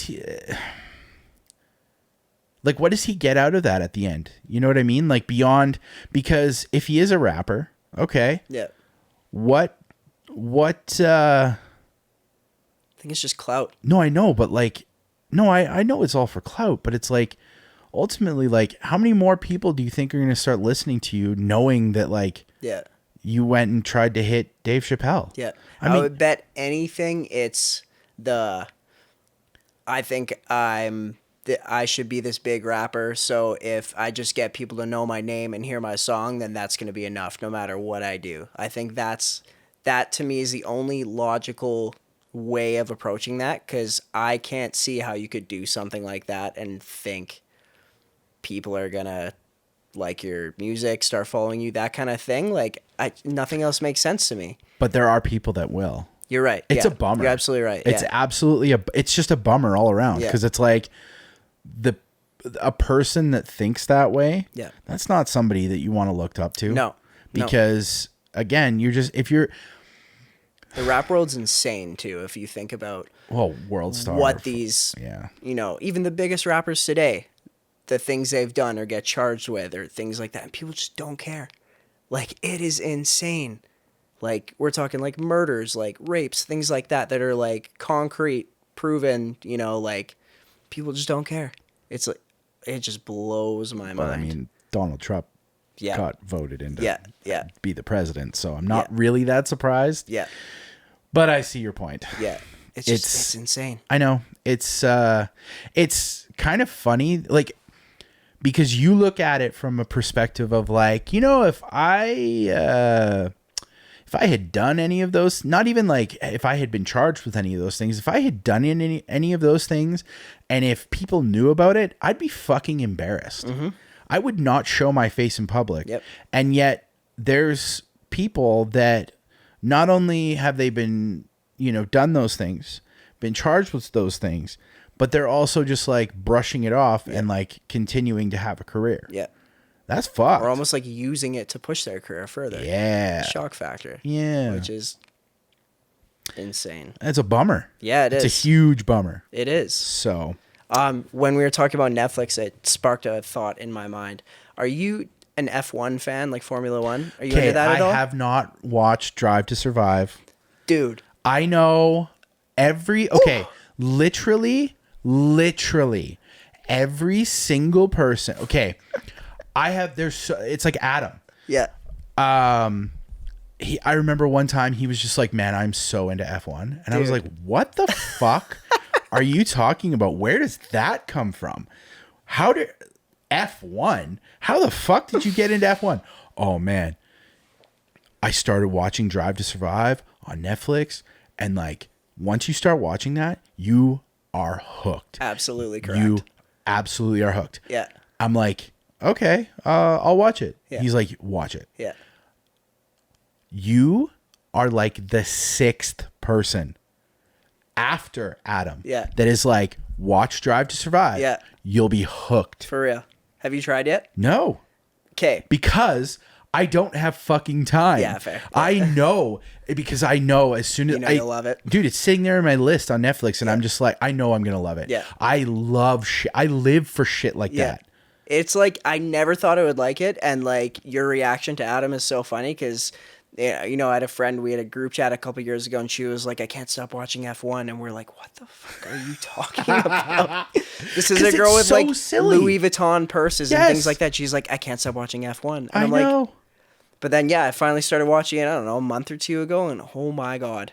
Can't stop. I went and bought the fucking F1 video game for my PlayStation. I've been Fuck playing off. that. Like, Are it you is just, kidding me? I am like all in on Wow. it. It is sick. I never thought that, like, I don't know, it's just so random. And but I like, love cars, I picked too. it up so quick. And like, yeah, I like cars too. And like, I just never thought I would find it interesting. I think the show does a good job though of making it interesting because They're making it It's dramatic. like drama and like Yeah. you're more kind of immersed in the lives of the drivers and what's going on instead of just like watching the race and be like, oh, he crashed. He was supposed to win. Yeah. That's dramatic. There's like more to it, which I guess is what draws everyone in. But like, wow, I was hooked. So to that point, Yeah. I'm not a Toronto fan, like a Toronto Maple Leafs fan. Yeah. Whatsoever. Yeah. But Amazon Yeah, did I that watched All that. or Nothing. Did you watch that? did. Are you a Toronto fan? No. Exactly. No. But did you love watching every minute of that Absolutely. show going, holy fuck, I actually kind of hope they win here, knowing Absolutely. fully well that they How it get ends. ousted. Yeah, because they got ousted in the first round and Yeah. then Montreal. You know what I didn't like about that though is they've done a few of those all or nothing things for like soccer teams Yeah. or like football teams. Yeah. And I like them because you don't know where it's going. I didn't like the Leafs one because like at the very beginning they kind of spoil the end. They say something like, you know, it was supposed to happen, like we weren't supposed to lose or whatever, but it happened again. And then the show kind of started. Like they kind of spoiled it right at the Well- beginning, which like I didn't like because like I mean it's fine because I know how it ends, but like I feel like there's still Okay. that like. If you weren't a hockey fan and you didn't Yeah. know what happened, Yeah, and okay. there's still like you want to like have some sense of like I don't know where this is going, even though I know in real See, life that how it didn't bother ended. me. Yeah, okay, fair enough. That's I completely understand. I completely understand what you're saying. Yeah. It didn't bother me, and it probably is purely just because I knew exactly what was coming. Yeah, But I still loved watching yeah, every I did too. minute of Yeah, it. so cool to see the behind And- the scenes. Mm-hmm. Yeah, And what I realized is I was like, oh, I would watch one of these for every single fucking team. absolutely. I don't like I hate the Vancouver Canucks, and it's Mm-hmm. mostly because of just some fan interactions I had Yeah. when I wasn't in there. No, it was just like friends of mine that were like being real shitty when they were in their cup run. And it was just like, fine, fuck Vancouver then, go Boston. And then, so ever since that, I'm kind of like, fuck Vancouver, but also mostly because of the fans. Yep. I'm a little bit less of a Leafs hater having watched the All or Nothing thing. Yep. That's fair. And I'm kind of like, oh, so like to that point, it's like, yeah, it would probably, I'm a hockey fan first. So like, I obviously would love to see one about the Oilers. Yep. Would love to see one about the Flames. Yep. Not even being like a true Flames fan, but like I would just watch any team. Yeah. any team. Yeah. So I if that's kind of what that F1 thing is like, dude, I know I'm going to get hooked. And that's why I haven't started watching it yet, because I know it's like 3 seasons deep now. Yep. So I know I'm going to put it on and just like, I think it's even cooler too, because it's a sport I'm not familiar with, haven't followed at all. So it's like a brand new introduction. Like that's the way I'm seeing it for the first time, which I think is just like pretty unique. Yeah, that's fair. It's so cool. This is on topic, off topic. Do you watch Ted Lasso? Yes. Okay. Yeah. I started watching Ted Lasso after he won best actor in a comedy series Emmy or whatever, when he was like stoned on the like he didn't think he was gonna win, so he got really fucking baked, and then he was like sitting there. Really? And oh, you didn't see that? Anything about oh that, my no. god! So this is after the first season. Yeah. It's the Emmys, and it was the socially distanced one. So he's just on like his MacBook or whatever at home. He's not dressed up at all. He's literally like sitting there in a hoodie, and he's doing it just because he was one of the nominees, and he like Sudeikis did not think he was going to win. Ends up winning, and he's fucking just blitzed, dude. You can tell he's fucking fried. That's incredible. Yeah, and he's sitting there, and he's just like, he's like doing his he's like trying to accept this award, and it's just like, oh my god, I couldn't imagine. I would be so like, what do I say? Like, I'd be like, I don't know who to thank, and like. So on your MacBook being broadcast to the world. Oh yeah, well it's literally live at the Emmys, and you're just like, I'm so hungry right now. So after that happened, I was like, what is this? I'm like, best show, because I had seen the Apple for all their shows. I mean, they're advertising everywhere, right? So it doesn't matter. I don't think I had watched a single. No. Well, I don't know, actually. I don't think I had watched a single Apple TV Plus show at that point. Yeah. But tell me you have now, because there are some insane shows on there. Well, that's what I'm getting to. Okay. Because I kept seeing the Ted Lasso advertisements everywhere, and I'm like, I don't want to watch a show about fucking soccer. I don't. Yeah. I really don't. Yeah. But they fucking Blue Mountain Stated me. Yeah. Oh my god, Blue Mountain State is a show where it's just like, oh my god, it's about a football team, and most people would be like, I don't want to watch a show about football. Blue Mountain State is one of the funniest shows of all fucking time. Yeah. The movie is terrible. Yeah. But the 3 seasons that they did for that show, So funny. Yeah. You nailed it. Incredible. Yeah. Absolutely incredible. One of the funniest shows on TV of all time. Yeah. And not a lick of football in it. I don't think they don't play football once in that entire show. Even when they go to like do trade, and I think that was the point. I think they did that very on purpose. Anytime they're on the field, it's very just like comedy based. But as soon as anything football related happens, it like cuts to something else. Yeah. Yeah. Ted Lasso, I was not interested at all. Like I'm like, I don't want to watch anything about soccer. I'm like, this look. Yeah. Then he wins the Emmy, and it was like, okay, maybe I'll watch an episode. Yeah. Dude, holy fuck. Isn't it great? That show has brought me to tears. Oh, yeah. Yeah. That show has brought me to tears multiple times. Yeah. And that show is like probably one of the most heartfelt, beautiful shows ever. I agree. And it's like not what I expected going into it. Nope. Especially being a soccer fan. I was like, this is kind of cool. It's going to be like a mainstream show about soccer, like see how they do it from like an American perspective or whatever. It was like so much more than I thought it would be. Yep. Yeah. It's so much more. And it's right from the very beginning with the whole plot line of like the owner's ex-wife taking over the team, and then she's like hiring this fucking American football coach to come in and coach soccer football. Yeah. Because she wants to kibosh the team. Yeah. And having that whole plot line go from like where she's like, that's what she sets up. And so you're kind of expecting it to be like, oh, she's going to be this like evil bitch the whole time. And it completely flips. Well, quickly morphs into them becoming super good friends. Yeah. And the whole thing turns into this like, it just winds up being a really good feel good show. Yeah. And it goes in directions that, you're not prepared for, which at the end of season 2, you're kind of like, oh, shit, I was not prepared for that. Yeah. But, truly one of the most beautiful shows on TV. Yep. And so, I never expected that I would have said, like, and the fucking theme song is, it was the fucking, who wrote it? They're in a band, like fucking, I don't know. I can't think it. They're in like they're like a pretty popular band. Yeah.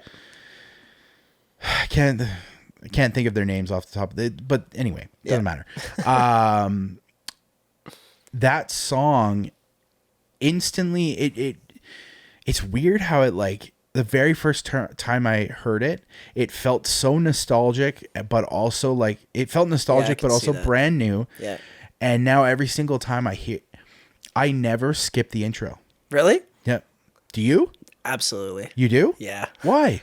I'm an intro skipper. As soon as the button comes up, it's just like wired into my brain to skip intro. Yeah. Well, I do that and it's funny, I do it for The Office, but it's only because I'm stuck in my Office loop right now. Yeah. Where I don't know if do you ever fall into that where like you literally like cause I think right now I've gone through the series start to finish 4 times. Yeah. Yeah. I've probably done the same. Like month. Oh, wow. Yeah. Okay. Never that quick. No, I've probably done it 4 or 5 times total in my life. What? Yeah. Oh, yeah. Oh no, I can do an Office like end to end run. Yeah. I can do it in like 2 weeks. Wow. Not watching every episode, but like literally just having it going in the background. Yeah. Here's a hot question for you. What's your favorite Office episode of all time? The hands down Dinner Party. Really? Yeah, that's a controversial one. Is it controversial? Yeah. That's I feel like I've seen that one talked about as one that you either love the most or hate the most. It's the cringiest. That or Scott's Tots. Scott's Tots was case. No, Scott's Tots to me is, if I was talking about this with my brother and my sister-in-law recently, where, because Dinner Party is like hands down my favorite episode. Yeah. And I want to know yours in a second here. Yeah. But I was talking to them and they said to me, they're like, no, because I don't normally skip. I normally will, like, even if it's an episode, I'm just kind of like, like kind of over. Yeah. They said there's 2 episodes that they will always skip. Yeah. Benihana Christmas. Yep. I'm like, okay. Mm-hmm. And Benihana Christmas is not one that I will skip. Yeah. I actually will watch Benihana Christmas. Mm-hmm. And they said Scott's Tots. They will not watch Scott's Tots. Really? And I was like, fair enough. Yeah.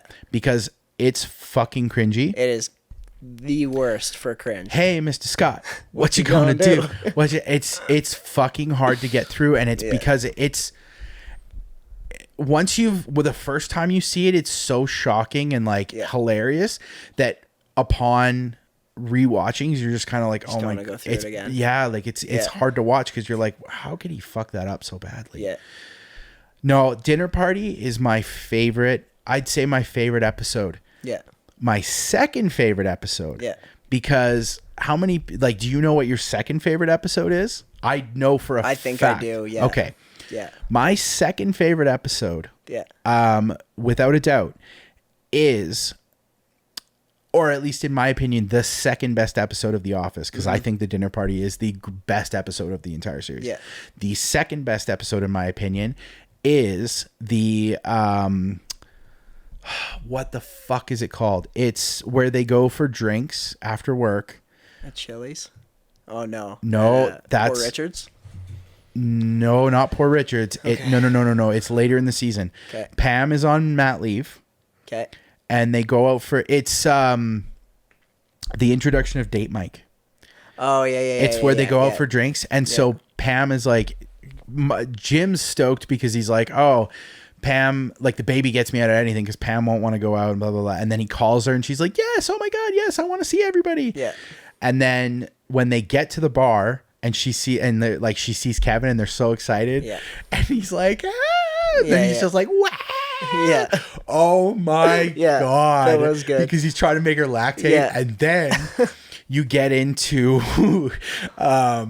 just like that's where Dwight runs into what's her name from Jim and Pam's wedding. Yeah. And he's talking to her and he's like, oh, and he's like trying to get over, and then he goes, oh fuck, like when Angela's standing, that happens in that episode. I forgot about that. Yeah. And then he's like talking to the chick who's Pam's friend, and she's like laughing and everything, and then Jim reveals that it's a date. Turns into Date Mike. Immediately comes back, doesn't even say any words. Just like does something stupid on the pool table and just goes, ha. Oh, I need to rewatch that one. Dude. I didn't know that was all in the same episode. Yes, That's it literally, hilarious. and that's why, in my opinion, that is the second best episode, because from there it just gets worse. Because they pull Michael aside and they're like, "What are you doing?" And he's like, "Date Mike." Like, oh, and it gets so much, and that's where he meets Donna, the married chick, and like it just, oh my god, it sets up a lot it sets up a lot of stuff to come. For sure, yeah. That episode, there's some good, if I remember correctly. Oh my god, there's the whole plot line of Aaron and Andy who are dating, but they don't want the drama. Oh, we just don't want the drama. So they're like, exactly, and they're like, oh, I can't handle the drama. So then he's like, go over and like, he's like, let's talk to other people, and then so he's like trying to get a number from like some girl, and she goes over and she's like, how are you doing, big boy? And he's like, Andy grabs her and he's like, what are you doing? And she's like, I thought we were. Oh my god, that episode is so good. I need to rewatch that. Yes. That is, in my opinion, those are the two best episodes of The Office. Okay. And my brother put it best, because I think those episodes as a whole, start to finish, it's like you said, you're like, I didn't realize all of those things happen in one episode. And it's a good point, because pardon me, my brother said it best, is he's like, The Office isn't necessarily about best episodes, entire episodes. It's about particular scenes, moments. Because, for instance, like, what do you, in your opinion, we'll get to your favorite episode, but like, in your opinion, what do you think is the best cold open? That's a good question. Right? Because there's I'm on the spot here. Well, there's Kevin's chili. There's the fire, where Dwight fucking sets the office on fire, the fire drill. There's Meredith getting hit by the car. There's fucking what's another good cold open?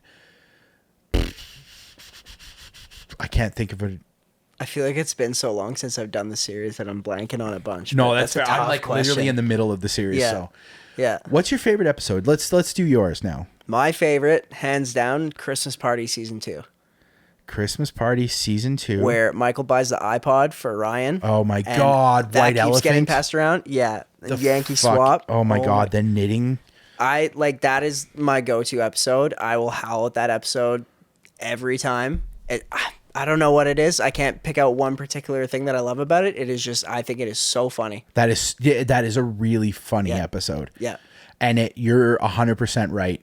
Because it's like, it's still early, it's really early on too. So everybody's like Ryan isn't Ryan yet. Like he's like sexiest one in the office, Ryan still. And just Michael pushing so hard for him, like for Ryan to like him, and like everybody wanting the iPad, knitted the oven mitt, like everything is just so the teapot. Funny. The it's also got the really that's which a big we don't plot line. which we don't find out about well, we don't ever really find out about the letter, but Yeah. like it plays in again At the end of Yeah. in season 9. Yeah. That's a good. Yeah, Yeah. you're right. You're right. Yeah. That's my go-to every time. Huh. Yeah. And then for second, it's either Dinner Party Okay. or Threat Level Midnight. I just think it's hilarious. It's probably a basic answer, but I think it is so funny. So, okay, it's interesting that Threat Level Midnight is a really I love Threat Level Midnight as a concept. Yeah. And as an episode, I think if there was one episode that I could like potentially if I felt like there was one I could skip, I think it would be Threat Level Yeah? Midnight. Okay. I think that was another one they said that they skipped too. Yeah. Is they're from time to time because they're just like Yeah. and it's only because I love Threat Level Midnight Yeah. as a concept, Yeah. but it's just like once you've seen it, Yeah. it's kind of like I have to be in the mood for it. That's fair. Yeah. No, that's completely fair. If I'm not Yeah. in the mood for it, I probably would Yeah. jump past it only because it's just like you can only hear like I don't know. There are some really good moments in that Yeah. episode too. Like I think it's on my top of my list in terms of like how much I enjoyed it when I watched it for the first Yes. time. It's not like Christmas Party where like if I'm gonna go back to the show, like I'm picking that episode to go watch it. Like for sure. yeah, it's in terms of like when I first got through it, I just thought it was hilarious. Yeah, that's fair. Yeah, as like a one-off episode, like most of it isn't really in the real office. It's just like a kind of one-off Yeah. thing. I liked that. I No, thought they that's pulled that fair. off well. I think the other thing that bothers me about that episode so much too is that I know how close it is to Michael being gone. Yeah, that's fair. When you start getting closer to, I think for me too, like when I start getting closer to the end of season 7, and it gets, like I can't stand the episode where D'Angelo Vickers comes in. I can't stand him at all. Like worst and character. I like Will Ferrell. Yeah, worst character that show ever had. Worst. Can't stand him. It doesn't make like What's he on for like 2 episodes? And I have like such a hatred towards him. He literally is in for I think he's in for 2 episodes. Yeah, it's not long. 2 or Yeah. 3. Yeah. Like 2.5 at Yeah. most. And for him to stand out that much, like, oh. Oh yeah. Well, and it's funny because that's another thing where how many episodes do you think Kathy Bates is in as the owner of Sabre? Yeah. Sabre. Sabre. Dude, she's Part of Sabre. no, like literally, she's in 4 episodes. Total? So yeah, I Really? think it's 4. I think she's in 4 episodes. Wow. But that whole plot line and everything that maybe 5. Yeah. It's not many. Yeah. You would feel like she's in like half the fucking season. Yeah. I was surprised. Only 4. Yeah, Wow. it's like 4 or 5. She's in very few episodes Wow. because she's not in. She's only in season 6. She's not even in season 7 or 9. Wow. She's not. Sorry, she's in season 6 and she's in season 7 very briefly. Yeah. And I think her like 5 episodes are spread out over that. Yeah. But by the time you get to season 8, where Robbie California, is that what it is? Yeah. Where California comes in Yeah. and takes over as CEO or whatever, she's completely gone. Yeah. Because he goes down to Florida and like Right. replaces her, right? Yeah. But it's like but he's in a lot of episodes. He's in like that whole run of like season 8. Yeah. Which do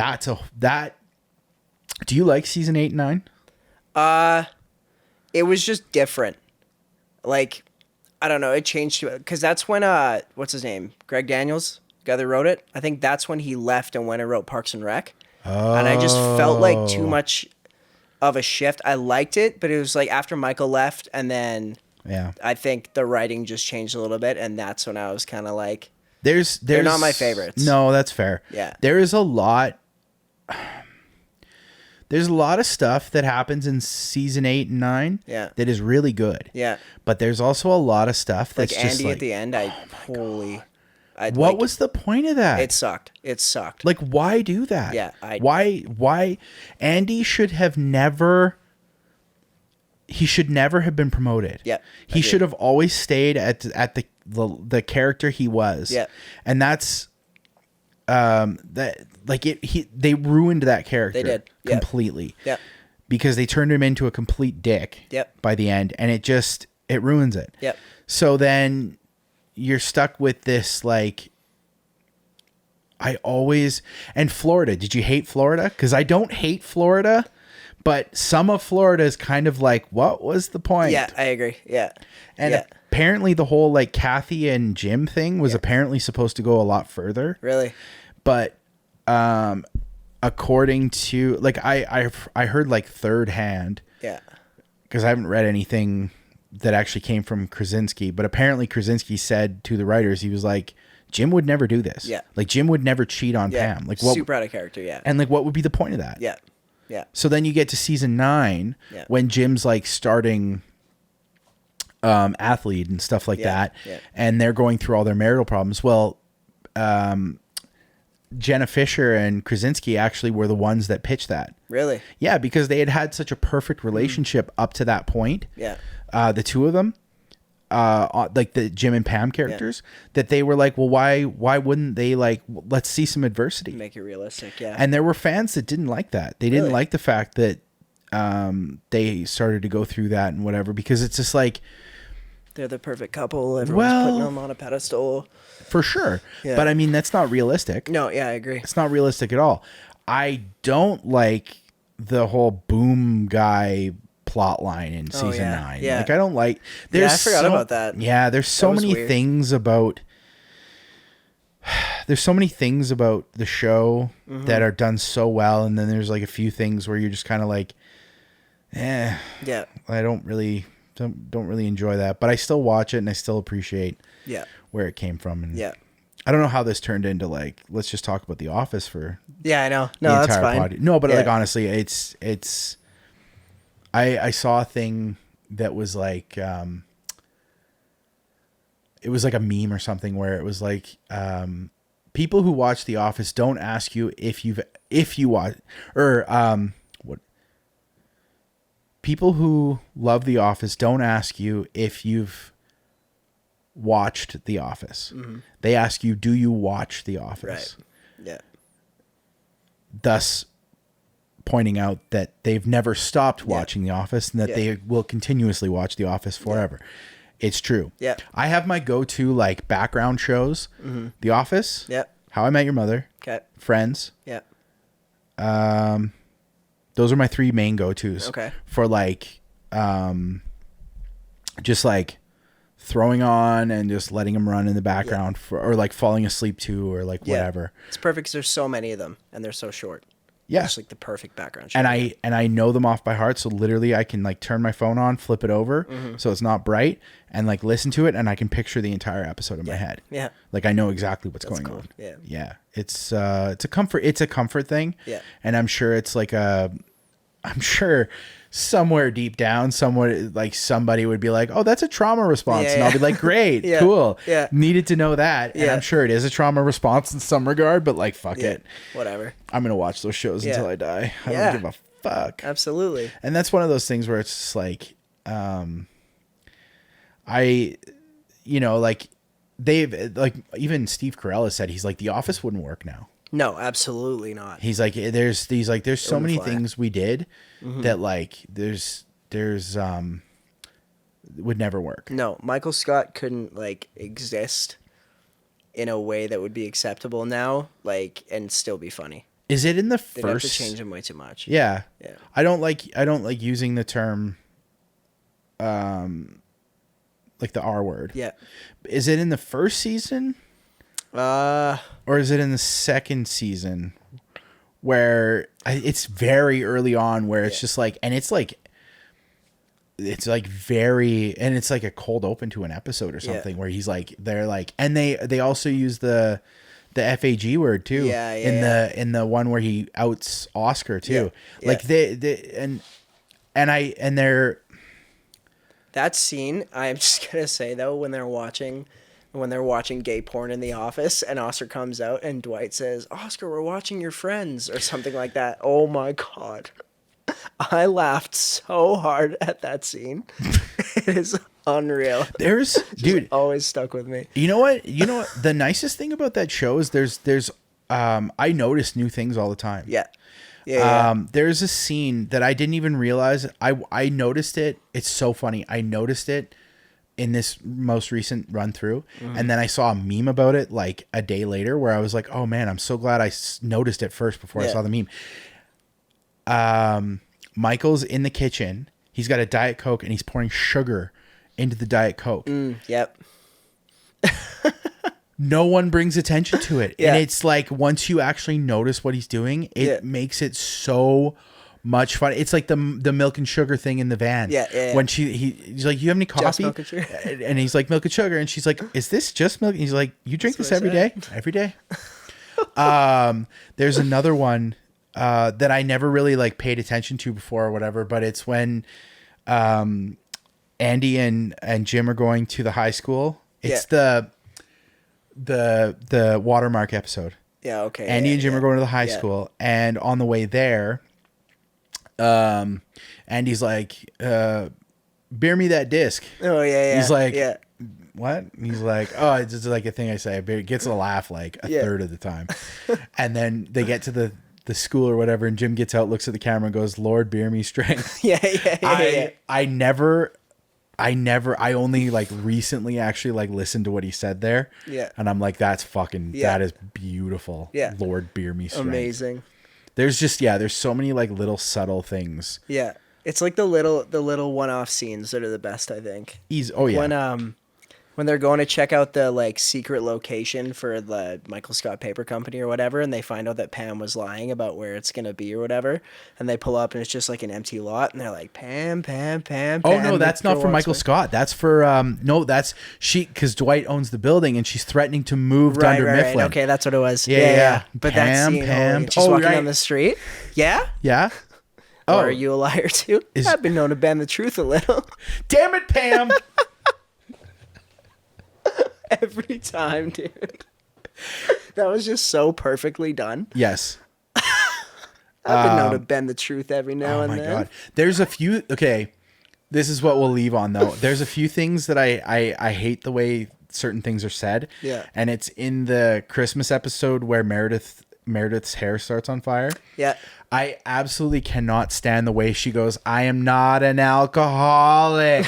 I never noticed that. Oh my God. It grinds. It just like, it like scratches the inside of my skull. I hate the way she says it so much. I don't think I've ever noticed that. Oh my God.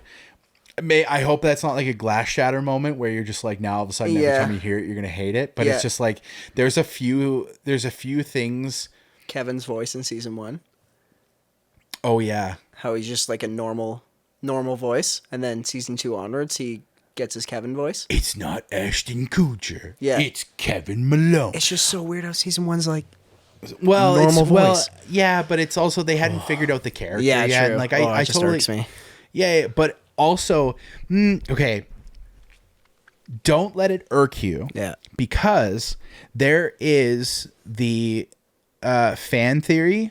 And actually, I don't even know if it's a fan theory anymore. I don't know if this has actually been proven or not, that Kevin was actually smarter than he let on, and that he played dumb the whole time. And that he was actually like laundering money from the company. What? Yeah. Okay. You've never heard this theory? I haven't. Okay. So there is a theory that Kevin was actually really fucking smart, and that he was like defrauding the company for like so much money. Yeah. That when he gets fired at the end of the series and goes and buys that bar, well, everybody's like, well, how did he afford the bar? Yeah. Interesting. From the money that he fucking stole from the company. I like that. Because something in Clevin gets you home by 7, right? Like, yeah. So it's just like he played fucking stupid the whole time and just took the company, right? Yeah. So that has always made me feel like, oh my God, I saw a video where the dude who plays Kevin, I can't remember his name off the top of my head. Again, I'm losing my smarts. He was talking about, he was on some podcast or something, and he was talking about a theory about Kevin, and he basically like, but it was like a deleted scene. Oh, okay. I'm gonna have to find it and send it to you. Please. Because it made me laugh so hard that this was actually like a true thing that the writers had come up with. Really? Yeah, and I think it has something to do with Kevin being really smart and like basically faking everyone out. Interesting. So don't let Kevin's voice from season 1 bother you. Okay. Because that's how I've reframed it in my head, where I'm like, season 1, he's not. That makes me feel a lot better. It does, because it's just like, and it's like nobody really like. He's kind of quiet in season 1, but then eventually, like, I feel like just as he gets a little bit more like vocal and brazen, it's just like him like playing up the dumbness, right? Yeah, and people are just buying into it. Yeah, I guess the same as Michael's hair in the first season compared to the rest. So bad. Yeah, oh yeah. So I got a hockey game, and I think that's why my phone keeps going off. Yep. It keeps buzzing in my, or not buzzing, but it keeps beeping in my, and I think there's goals happening. So I need to. We've been going for 2 hours, so Wow. Time flies. Doesn't feel like 2 hours. Not at all. Yeah. No. Isn't that crazy? Yeah. Yeah. So That's the game great. has definitely started. I need dinner. Let's wrap it. Thank you so much for coming on and doing course. this. Again, please go and listen to Bunker's music. It's fucking. It's not Justin Bieber. It's Jimmy Bunk. It's JB. I didn't answer my sticker about who am I for fans of. We'll just stick with Bieber because I can't think of anyone else. I tried to think. Yeah, for fans of Bieber. There you go. If you like Justin Bieber's music, if you are a Taylor Swift fan, you're not gonna fucking like Jimmy Bunker's music. I don't like If Taylor Swift. you what? I don't like Taylor Swift, so that's perfect. Fuck, she can hear us. My wife is a huge Taylor Swift fan. Is she? Okay, I'll keep that it's down. like stupid. I'll keep it down. No. Oh no, it's I actually no. She's kind of like, Taylor Swift is a wonderful person. Oh yeah. And like I've actually come around on some of her music. It's not my favorite genre in the world, but I can't do it. no, if you like Justin Bieber, you're gonna fucking the next JB is right here. Wow. Jimmy Bunker. You hear that? It's written in the stars. It's written. Oh my god, dude, you're gonna be fucking. You better be fucking famous, because then you're in turn gonna make me famous by being on this show. Oh yeah, absolutely. But I'll do it again. Okay, good. Well, thank you. I appreciate. Well, yeah. As soon as you're famous, I'm having you back, so I can be like, look, I'm gonna suck this dude's dick so hard. No, but genuinely, I'm holding you to that. We are writing a song, and we're gonna make some fucking TikToks. I would about love it. to. But yeah, I love you, buddy. Thank you so much Love for you too. Yeah, coming thanks for and having me, doing man. this. This was actually like so fun, because I love. Dude, I loved it. I love sitting and shooting the shit about like Random topics. Office and fucking, oh my god. Absolutely. I mean, as you can tell, I could talk about The Office for Oh yeah. hours. Yeah, absolutely. Because there's so many things to talk about. But yeah, thank you so much. Please make sure you like this video, like this podcast, get subscribed so you don't miss any of the guests I have coming up. There's going to be lots of people that I want to talk to about all sorts of things. I will to have Jimmy's coming back the next time I'm going to make sure that he releases another song sooner than he thinks, so that he can come back and talk about the writing process for that song.